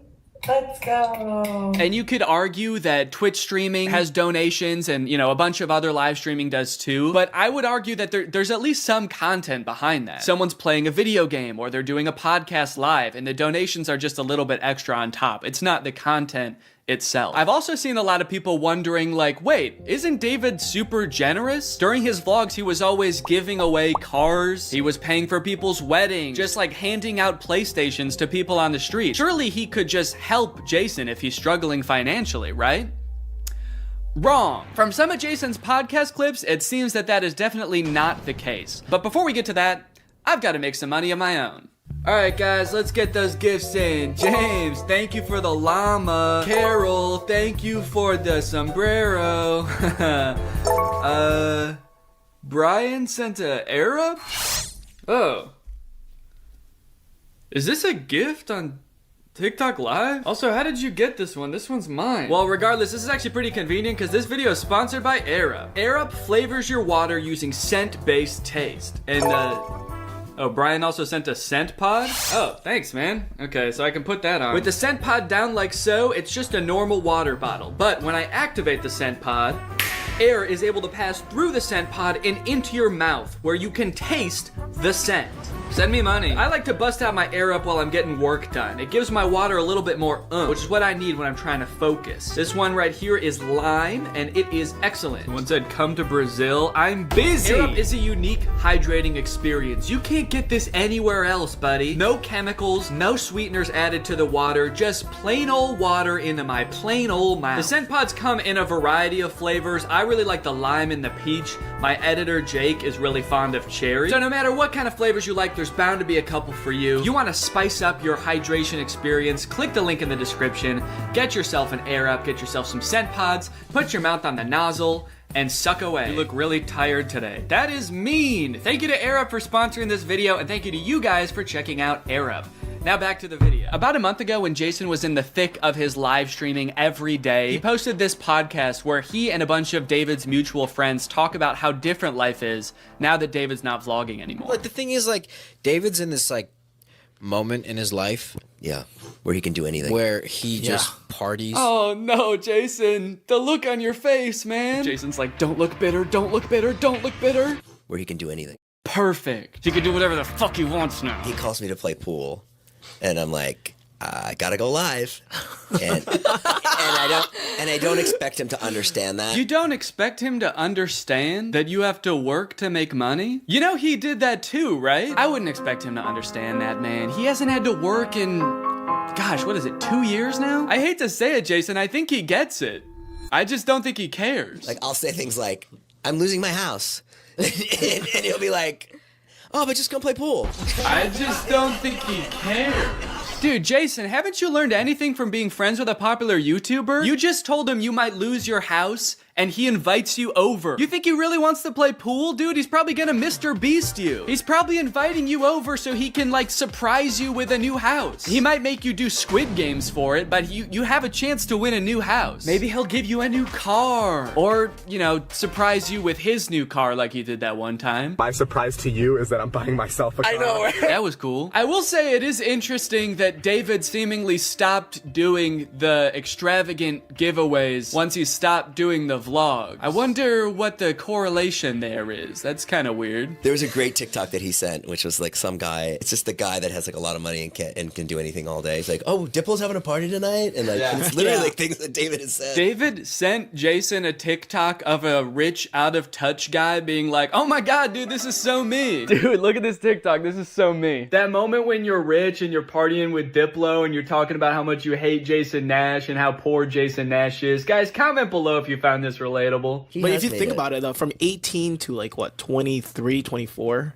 Oh, he was hitting it. He never drank. I don't think he ever drank. Even when we would visit him, we'd be up till like midnight just like watching the edits, just like wow, he worked hard for 5 years? Let the man party, dude. Please do not burden David's poor gentle soul with your financial woes. Just let the man play pool and play with him, for God's sake. I mean, look, I don't doubt that he worked hard. The dude posted 3 vlogs a week. I'm sure it was a lot of hard work, but you know who also worked hard? Everybody in his vlogs. I mean, that dude just said it himself. They all stayed up with him until midnight watching the edits to make sure they were good. This was a group endeavor. And I know what people say. They say like, well, David gave them the opportunities, you know? He didn't have to make them famous. Yeah, he kind of did. That was like the whole point of his vlogs, was his friends. David wasn't just making them famous because he was a good, generous guy. He was doing it because that's what was working. They made him famous as much as he made them famous. Now it's like the complete opposite. Everyone's like working, and here's him just like, hey, what are you doing tonight? And it's like a Tuesday night. Everyone's working. Yeah, man, that is kind of a crazy switch. Whereas before, David was working and everyone was helping him. Now everyone else is working, so naturally David is partying with Diplo. Naturally, a lot of the conversation around Jason's live streams has revolved around the confusion as to why he wouldn't just get like a normal job if he was strapped for cash, or if like the social media thing wasn't working out. Can someone make Jason Nash a fucking DoorDash account? People are wondering, why is he pursuing this career that is like universally seen as embarrassing or cringe, rather than just getting a 9-to-5? And I totally get that criticism, because I do love being a creator. I love getting to be my own boss. I love being creative on a daily basis, working with people that I'm really inspired by, entertaining people. But if this exact version of being a creator stopped being feasible, would I start doing gift streams on TikTok? Hell no. And not even necessarily because it's like embarrassing or cringe. It's just that like what I enjoy about being a creator, that does not accomplish. There's no being creative. There's no entertaining people. At a certain point, you like strip out all of the fun parts of the career and you just have only the most superficial parts of it left. Just money and fame. So no, if like this YouTube channel didn't work out anymore, there's a billion other things I would rather do that would be more enticing to me than like gift streaming on Twitch. But maybe Jason likes it. He doesn't look like he does, but maybe he does. On the other hand, I could say that Jason is also older. He's lived a lot more life, he's had a lot more experience, and his career in the entertainment industry has gone through a lot more ups and downs than mine has. From what I can tell, Jason has been a stand-up comedian, he's been in TV shows, he's been a podcaster, a Viner, and a Vlog Squad member, and now a TikTok live gift battler. Between all of those seasons of his life, I'm sure there was downtime where he could have thought, oh, maybe this isn't for me, I'm gonna get up and go get a normal job. And then, lo and behold, the next opportunity comes along. So in some sense, I do understand if Jason's mentality is like, maybe I'm just gonna do this for a little while until I get my next thing off the ground. And I know that when I started Vine, people said the same thing to me. They're like, what are you doing? Why are you doing Vine? You know? And I was like, okay, this is what I'm doing. And then I did YouTube, and people were like, why are you doing YouTube? And I feel like when you're first to something, that can really pan out. Yeah, I do get what you're saying, but also I don't know if this is the same as Vine and YouTube. Saying he's the first to this new thing like TikTok gift battling is gonna be the next big thing is very worrying to me. Please don't make that the next big thing, guys. On top of all that, there is this sort of like gamification in your head that happens when you're a content creator. Because so much of it is like numbers based, you're always looking at your analytics, hoping your numbers go up. It becomes kind of a game in your head to see if you can do better than you did last month or last year. Because of that, I feel like in a lot of content creators' heads, quitting or pursuing a different career path is seen as like losing the game, even if it's subconscious. That being said, I don't think that's a healthy way to look at it, and I would encourage people who are pursuing being a creator to find other passions that, you know, if this didn't work out, you could pursue that instead, because I think just clinging to relevancy for relevancy's sake is not a good thing. But why try to guess what Jason's thinking when someone literally asked him on his own podcast why he doesn't just get a job? This isn't me saying this as a negative thing. Yes, I'm yes, just no, totally address it. asking. Please. Yeah. Why don't I get a real job? No, I know why you do it. Yeah. But like... No, man, I know why you do it. It's pretty clear to me. But, could you tell everyone else why you do this? Someone said that the other day, why don't you get into real estate? I'm like, I hate it. I don't have a real estate license. Bo Graney? Oh yeah, I forgot. You have to be born with a real estate license to do real estate. But darn, Jason Nash was born with a TikTok account. So he has to do that instead. Right. Now look, would I be on TikTok Live if I wasn't in like a financial hole? I don't know, probably not. But also like YouTube wasn't really working, and I needed to find something. OnlyFans. I can't do OnlyFans. This is such an unrelatable thought process to most people. YouTube is not working out for him, and his first thought is OnlyFans? TikTok begging people for money? It just comes off as being so set on being an influencer that nothing else matters to this guy. Listen, it is what it is. It's like, I was on Vine, I was on YouTube, I was on Snapchat, and now I'm doing this. Don't say it like that. Now I'm doing this. I mean, I do like it. No, man, I don't think you do. Not after that. We all saw that. So anyway, it is what it is, and I have to do it because I love it, and it's my favorite thing. Phew, that was close. Hey, we can hear you. What? You said that was close out loud. Oh no! Do you ever think about going to DoorDash or to like a? I just never thought it's entertainment or nothing. I don't care what it is. Like, what would you suggest I do? No.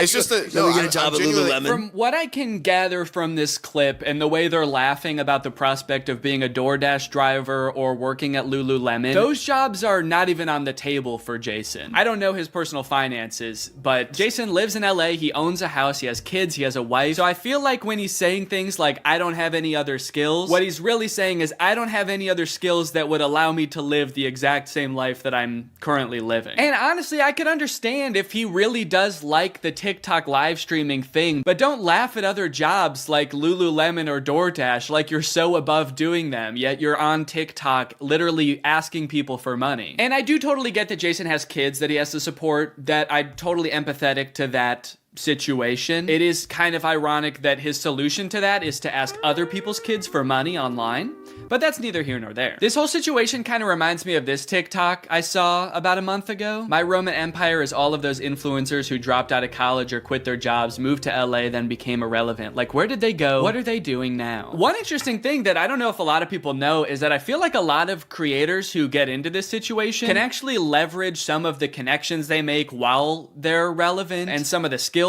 that they've learned to get jobs at like marketing agencies, talent agencies, social media companies, or working for other creators behind the scenes. There's actually a lot of opportunities out there, which I would know because my first job out of college was working for a YouTube MCN. While I was still on Vine, I graduated college and I was worried that that wasn't going to be a stable career, so I actually got a job working at an MCN. And then I also worked at the YouTube channel Corridor for a while before my YouTube channel took off. So just throwing that out there, there are other career opportunities where you get to be involved in the creator space, even writing or acting, stuff like that. But it doesn't have to be your operation. You can just get a stable job. All right, it's time to talk about David again. While everyone was making fun of Jason for doing the TikTok live streaming thing, David paid him a visit on Snapchat. Dude, you're kind of becoming a legend on TikTok now. I know.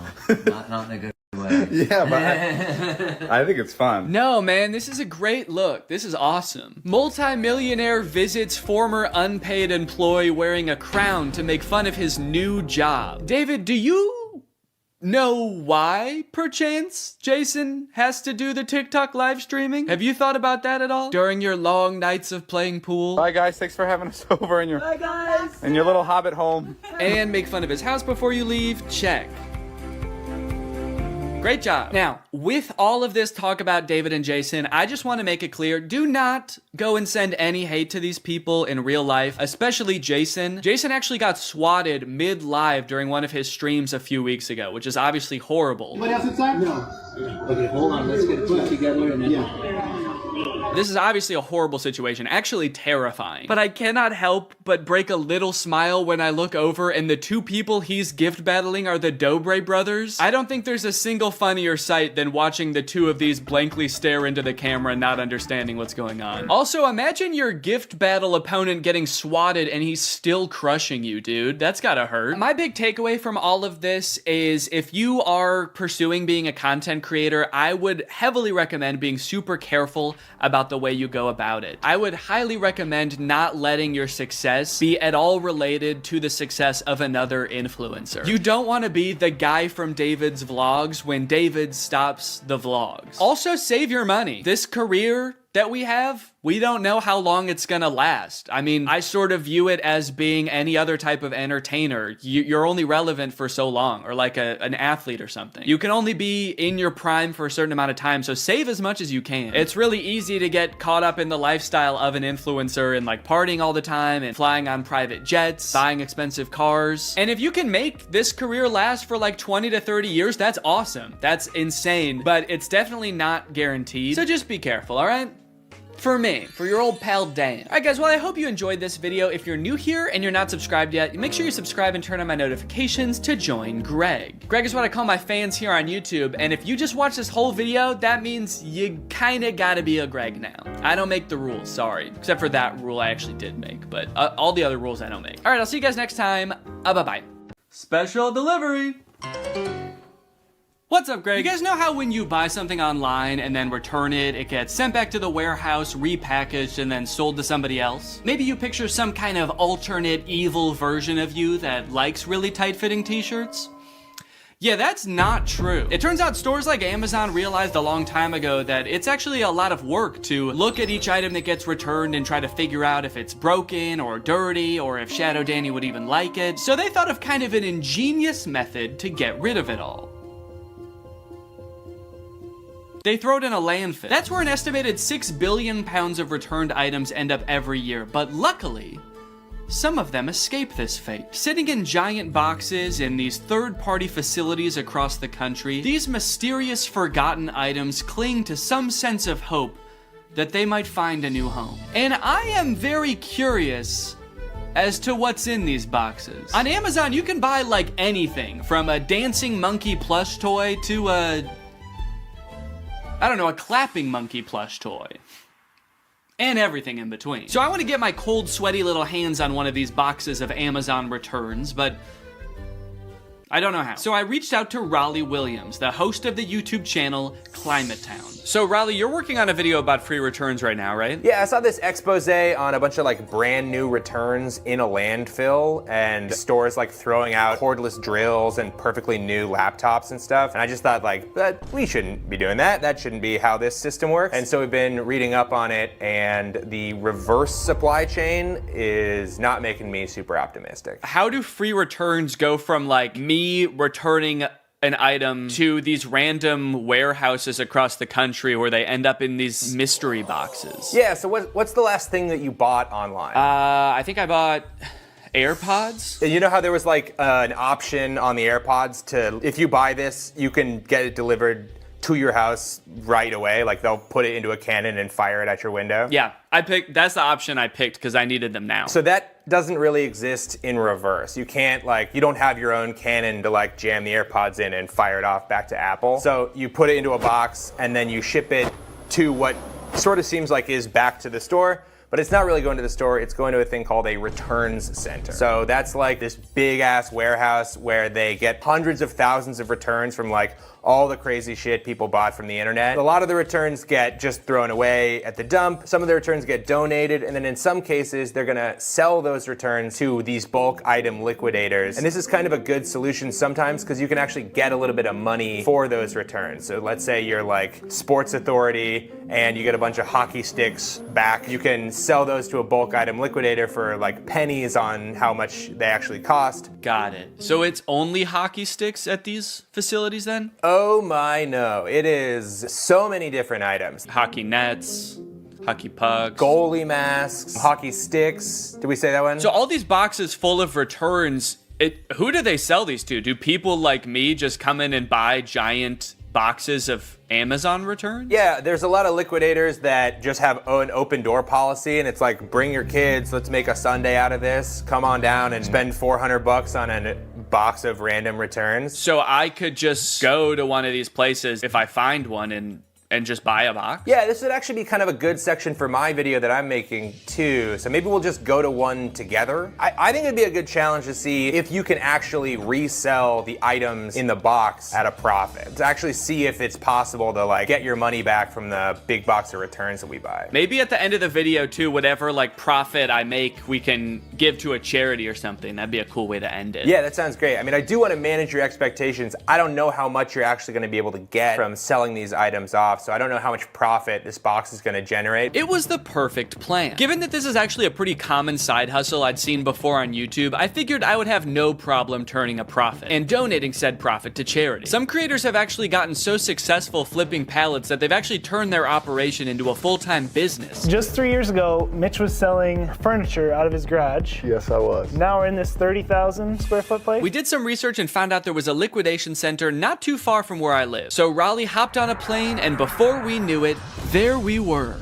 In a place filled to the brim with things that for some reason or another, someone thought they wanted, but then changed their mind. A baby car mirror so you could start a safe road trip with your lovely baby. A breast enhancer that takes 2 AAA batteries. I was captivated by the untold story behind each item. This place also had overstock items in bulk like $66,000 worth of pacifiers and hundreds of this one aquarium decoration. I don't mean to sound like Cotton Eye Joe when I say this, but where did all this stuff come from? And where will it go? Raleigh and I searched the grounds for a while, looking for a box that spoke to us. We walked down corridors of bubble makers and as seen on TV products. We thought these women's blouses were pirate shirts, but eventually, we found the box for us. Priced at just $340, this box was a hodgepodge of various Amazon returns. Big boxes, small boxes, a Chewy box, a box of what appeared to be sweet and sour chicken. What rare, priceless gems could be waiting in here to uncover? We paid the fee, and a few hours later, the box was delivered. All right, guys, it's time to unbox the pallet. Honestly, I'm feeling pretty nervous about what's in here. I don't even know how many boxes are in here. I mean, what do you think, like 100? I think like probably 25 to 30 boxes are in here. Okay, so my guess was stupid then? Well, no. All right, box number 1. This is a tent. We could do the rest of this video in a tent. This is kind of sick. I'm liking this already, man. I'm not selling any of this stuff. This is exactly one person's worth of tent, or 2 very good friends worth of tent. And I like that if it's a clear night, you can see the stars from inside your tent. It's not going to protect you from bears or anything, but most tents don't. Oh, a pet gate. Yeah, pet safety fence. Wait, that's actually kind of sick. I might need one of these. I mean, I've got a baby that can crawl now. I also have dogs that crawl all the time. When dogs walk, is that called crawling? They're on all fours. It's just walking. When a horse walks, is it called crawling? Oh yeah. Yeah, it's a Keurig. It's got the K right on top and everything. I wonder if it works. Now I'm noticing, if you look right here, there's like a little bit of scuffing. Yeah, I think this might be a gently used Keurig. As long as they used it gently. Oop, did a piece of... I lost a bit. I lost a bit of the Keurig. I'm going for the sweet and sour chicken. Oh, baby. Will it really be? So this is an example of a return. Somebody has like put it in a different box probably, and they've returned a thing. So they almost certainly took it out of the packaging, lost the packaging, and then said, fuck it, I'm returning it anyway. Oh, is it a vacuum maybe? I'm thinking, oh yeah, vacuum, little brush. It's a car vacuum. That is great. Maybe whoever ordered this wanted a car vacuum, and then between the time they ordered it and they got in a car crash and never wanted to set foot in a car again. Okay, or positive version, they ordered this. It worked so good. Their car was so clean. They're like, I'm not gonna need this again. They never needed it. For another 10 years. So. I cleaned it so good that it's never gonna get dirty again. All right, so this Chewy box was another one of the ones that like, it might be Chewy stuff or it might be... Based on everything else so far, I'm gonna say it's not Chewy stuff. And also I can tell it's a rug just by looking at it. It's also the way they've packaged it. It's like if Chewy packaged something like this and it came to your house, I would never shop at Chewy again. Yeah. It's like, yeah, it's fucking Chewy, come on. Dog treats spilling out the side. There's like tufts of dog hair stuck to the tape. Hey, do me a favor, ask your fucking dog if he cares how it's packaged, all right? Oh, it's soft though. Feel that rug. Wow. Yeah, I think it is some kind of, oop. Oh, this is nice. This is a nice padded floor. For your doggy duffel bag. And it looks like someone did put their dog in there. Yeah. It's all furry. Dog tested and returned. Dog tested, disapproved of. Dog disapproved. Right. A little rusty pan. Is it rusted? Oh, no, that's the brand? No, it is rusted. It is rusted. Oh, geez. So they must have used this a lot then. Yeah. They had this for 10 years and then sent it back to Amazon. It feels terrible to say goodbye after 10 years, but... I never liked it. Is this another rug? Dear customer, If there is crease on carpet you received, please don't worry. This is a normal phenomenon of folding carpets in order to meet the needs of international transportation. We intimately included a small watering can. Intimately? In big, huge bowls to help you easily solve this abominable crease. This crime against God of a crease. There were a few staple categories in this particular palette. For example, a shocking amount of tents. Could this be like a changing tent? Oh, yeah, maybe it is. Yeah. I think I just found another tent. We have an orange tent here. Okay. Also a bunch of rugs and 2 toilet accessories. I could understand why Amazon wouldn't want to take this back. Honestly, this one, I'm gonna give them a pass on this one. But there was a category of items that worried me the most, and that was the items that I didn't even know what they were when I unboxed them. Wait, whoa. I don't know what this is, but it says mind reader. This thing can read my... Ah! Get out of my head! I can hear your thoughts. Why would it be called a mind reader? It's like, was this the coaster you wanted? How did you know? Get out of my head! Look at what, I don't know. It's like a garbage bag? I think so. What the hell is this? Okay. And was it just like wood? It's a plank of wood! Wow. And does it say on the back, this is a set, do not separate? Oh, does it? This is a set, do not separate. There is one thing in here. Yeah, I wouldn't know how to if I tried. I'd need an axe. The more boxes we opened, my hope that we might find some cool, mysterious, rare item started to fade. People aren't constantly ordering cool doodads on Amazon and then returning them. As we came to find out, life is mundane, and so was a lot of the stuff in this box. Until we found this cool bird feeder. A smart AI recognition bird feeder. What does it recognize? I think it recognizes the kind of bird. Ooh, wait, that's actually kind of cool. It's kind of cool. Maybe if it sees a squirrel, it won't like put anything out. If it sees a squirrel, it shoots it. Okay, yeah, look at the bird seed comes down. Your little camera looks at him, says, blue jay detected. Wow, that's actually kind of cool. That's great. I could definitely find someone that wants to use this. In total, there were 34 boxes, and without making a single dime yet, we had already spent 55 minutes taking it all out of the box. I'm not going to show us unboxing every single item, but if you're curious, here is a list with all 34 items we unboxed. Battery low, your GoPro will automatically power off. Wow. That's weird. Perfect timing. Do I have a rectangle on my head? It's a little one. It sort of looks like you're like Harry Potter's brother. He's like got a little rash on your head, but not the lightning bolt. He like saw Harry get Avada Kedavra and he like ran away and just ran into a wall. Yeah. The boy who goofed. Yeah.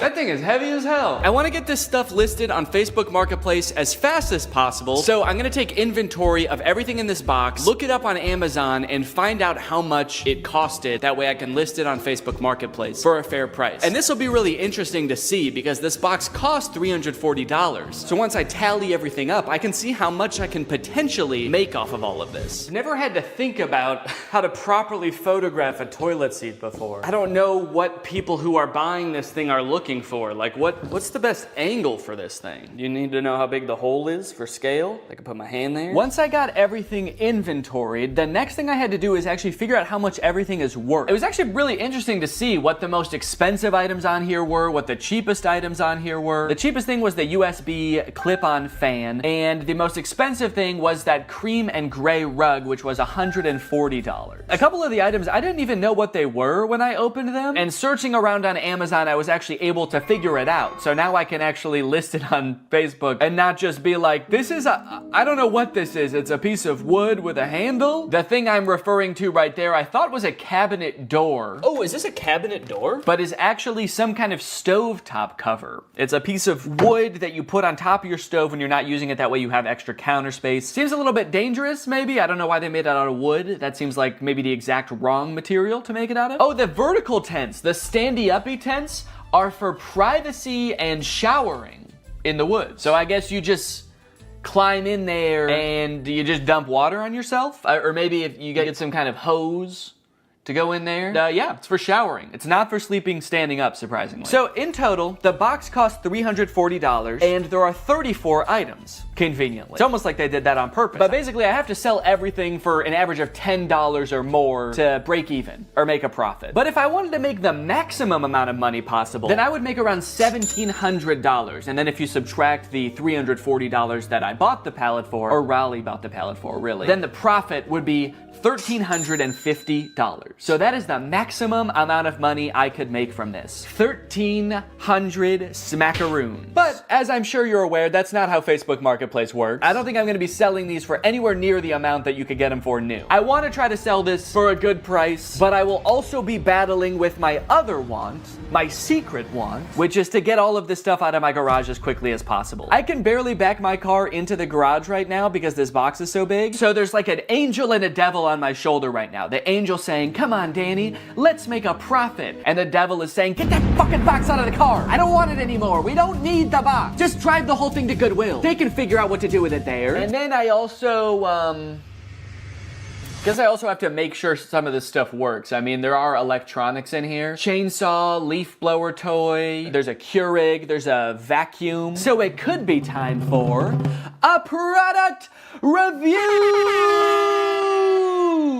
section of the video. Now, $1,350 is a serious chunk of change, and if I wasn't donating this to charity, I would definitely want to make sure that I keep my profits safe and maybe even put them to work for me. But how do I go about saving that much money? $1,300 isn't gonna fit in my pockets unless I buy more pants. That's why this video is sponsored by SoFi, which is...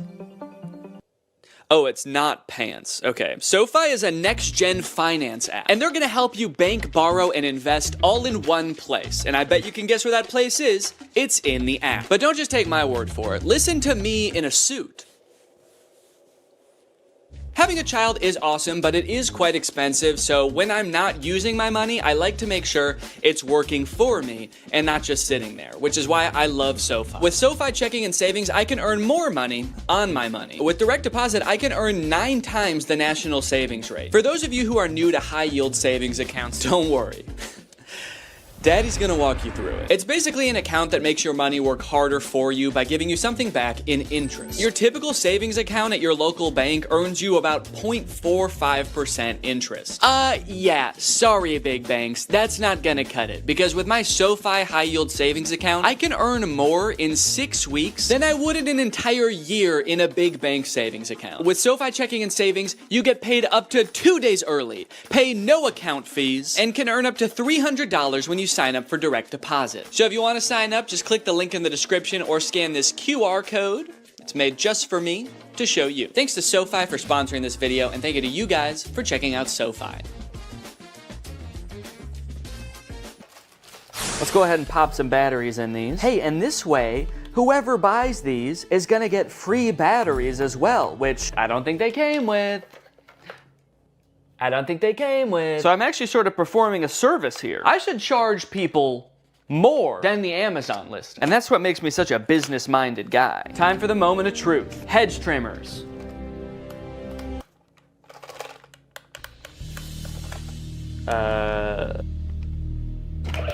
Whoa! Okay, this one works. I didn't even mean to turn that on. I just, as I picked it up, I accidentally pulled the trigger. This one, it seems like doesn't want to do anything, and this one was so ready to work that the second I touched it, it was like, yes!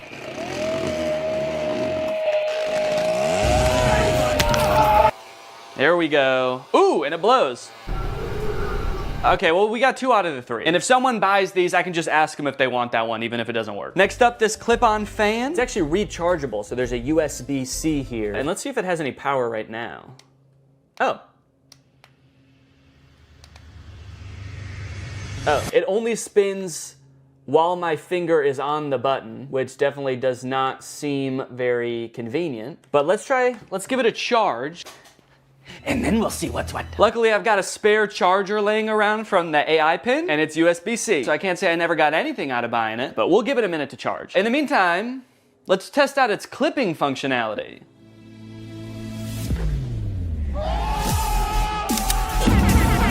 Hell yeah. Up next, Oh no! Golly! Is that really what I say when something surprising happens? Did I say, ooh, no, golly? No, golly! Having a child has turned my language all topsy-turvy. A few months ago, I definitely would have just said like, oh, fucking shit, as that thing fell over, you know, because I'm a cool guy, I swear. Okay, so this is the Keurig. Water. And now let's see if it'll just make me a hot cup of water. Guess I'll just do 8 fluid ounces here. Go. Does it know there's not a cup in here? Go! Why isn't it going? A Keurig starts going right away, right? You press it and it just starts going like... In my experience, every time I've used a Keurig, you press it and it goes right away. Okay, maybe it knows there's not a cup in here and it's mad about that. All right, let me see if I have a Keurig cup laying around. Found one. Maybe I have to put a mug here. Maybe it won't start unless it detects. Does it have mug detection technology?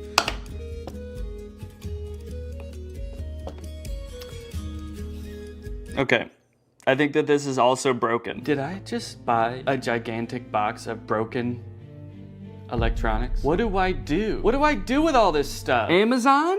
I'm demanding you contact me to take all this stuff back and fix it and sell it again. I don't know how to fix a Keurig. I don't have the resources for that. Damn, dude.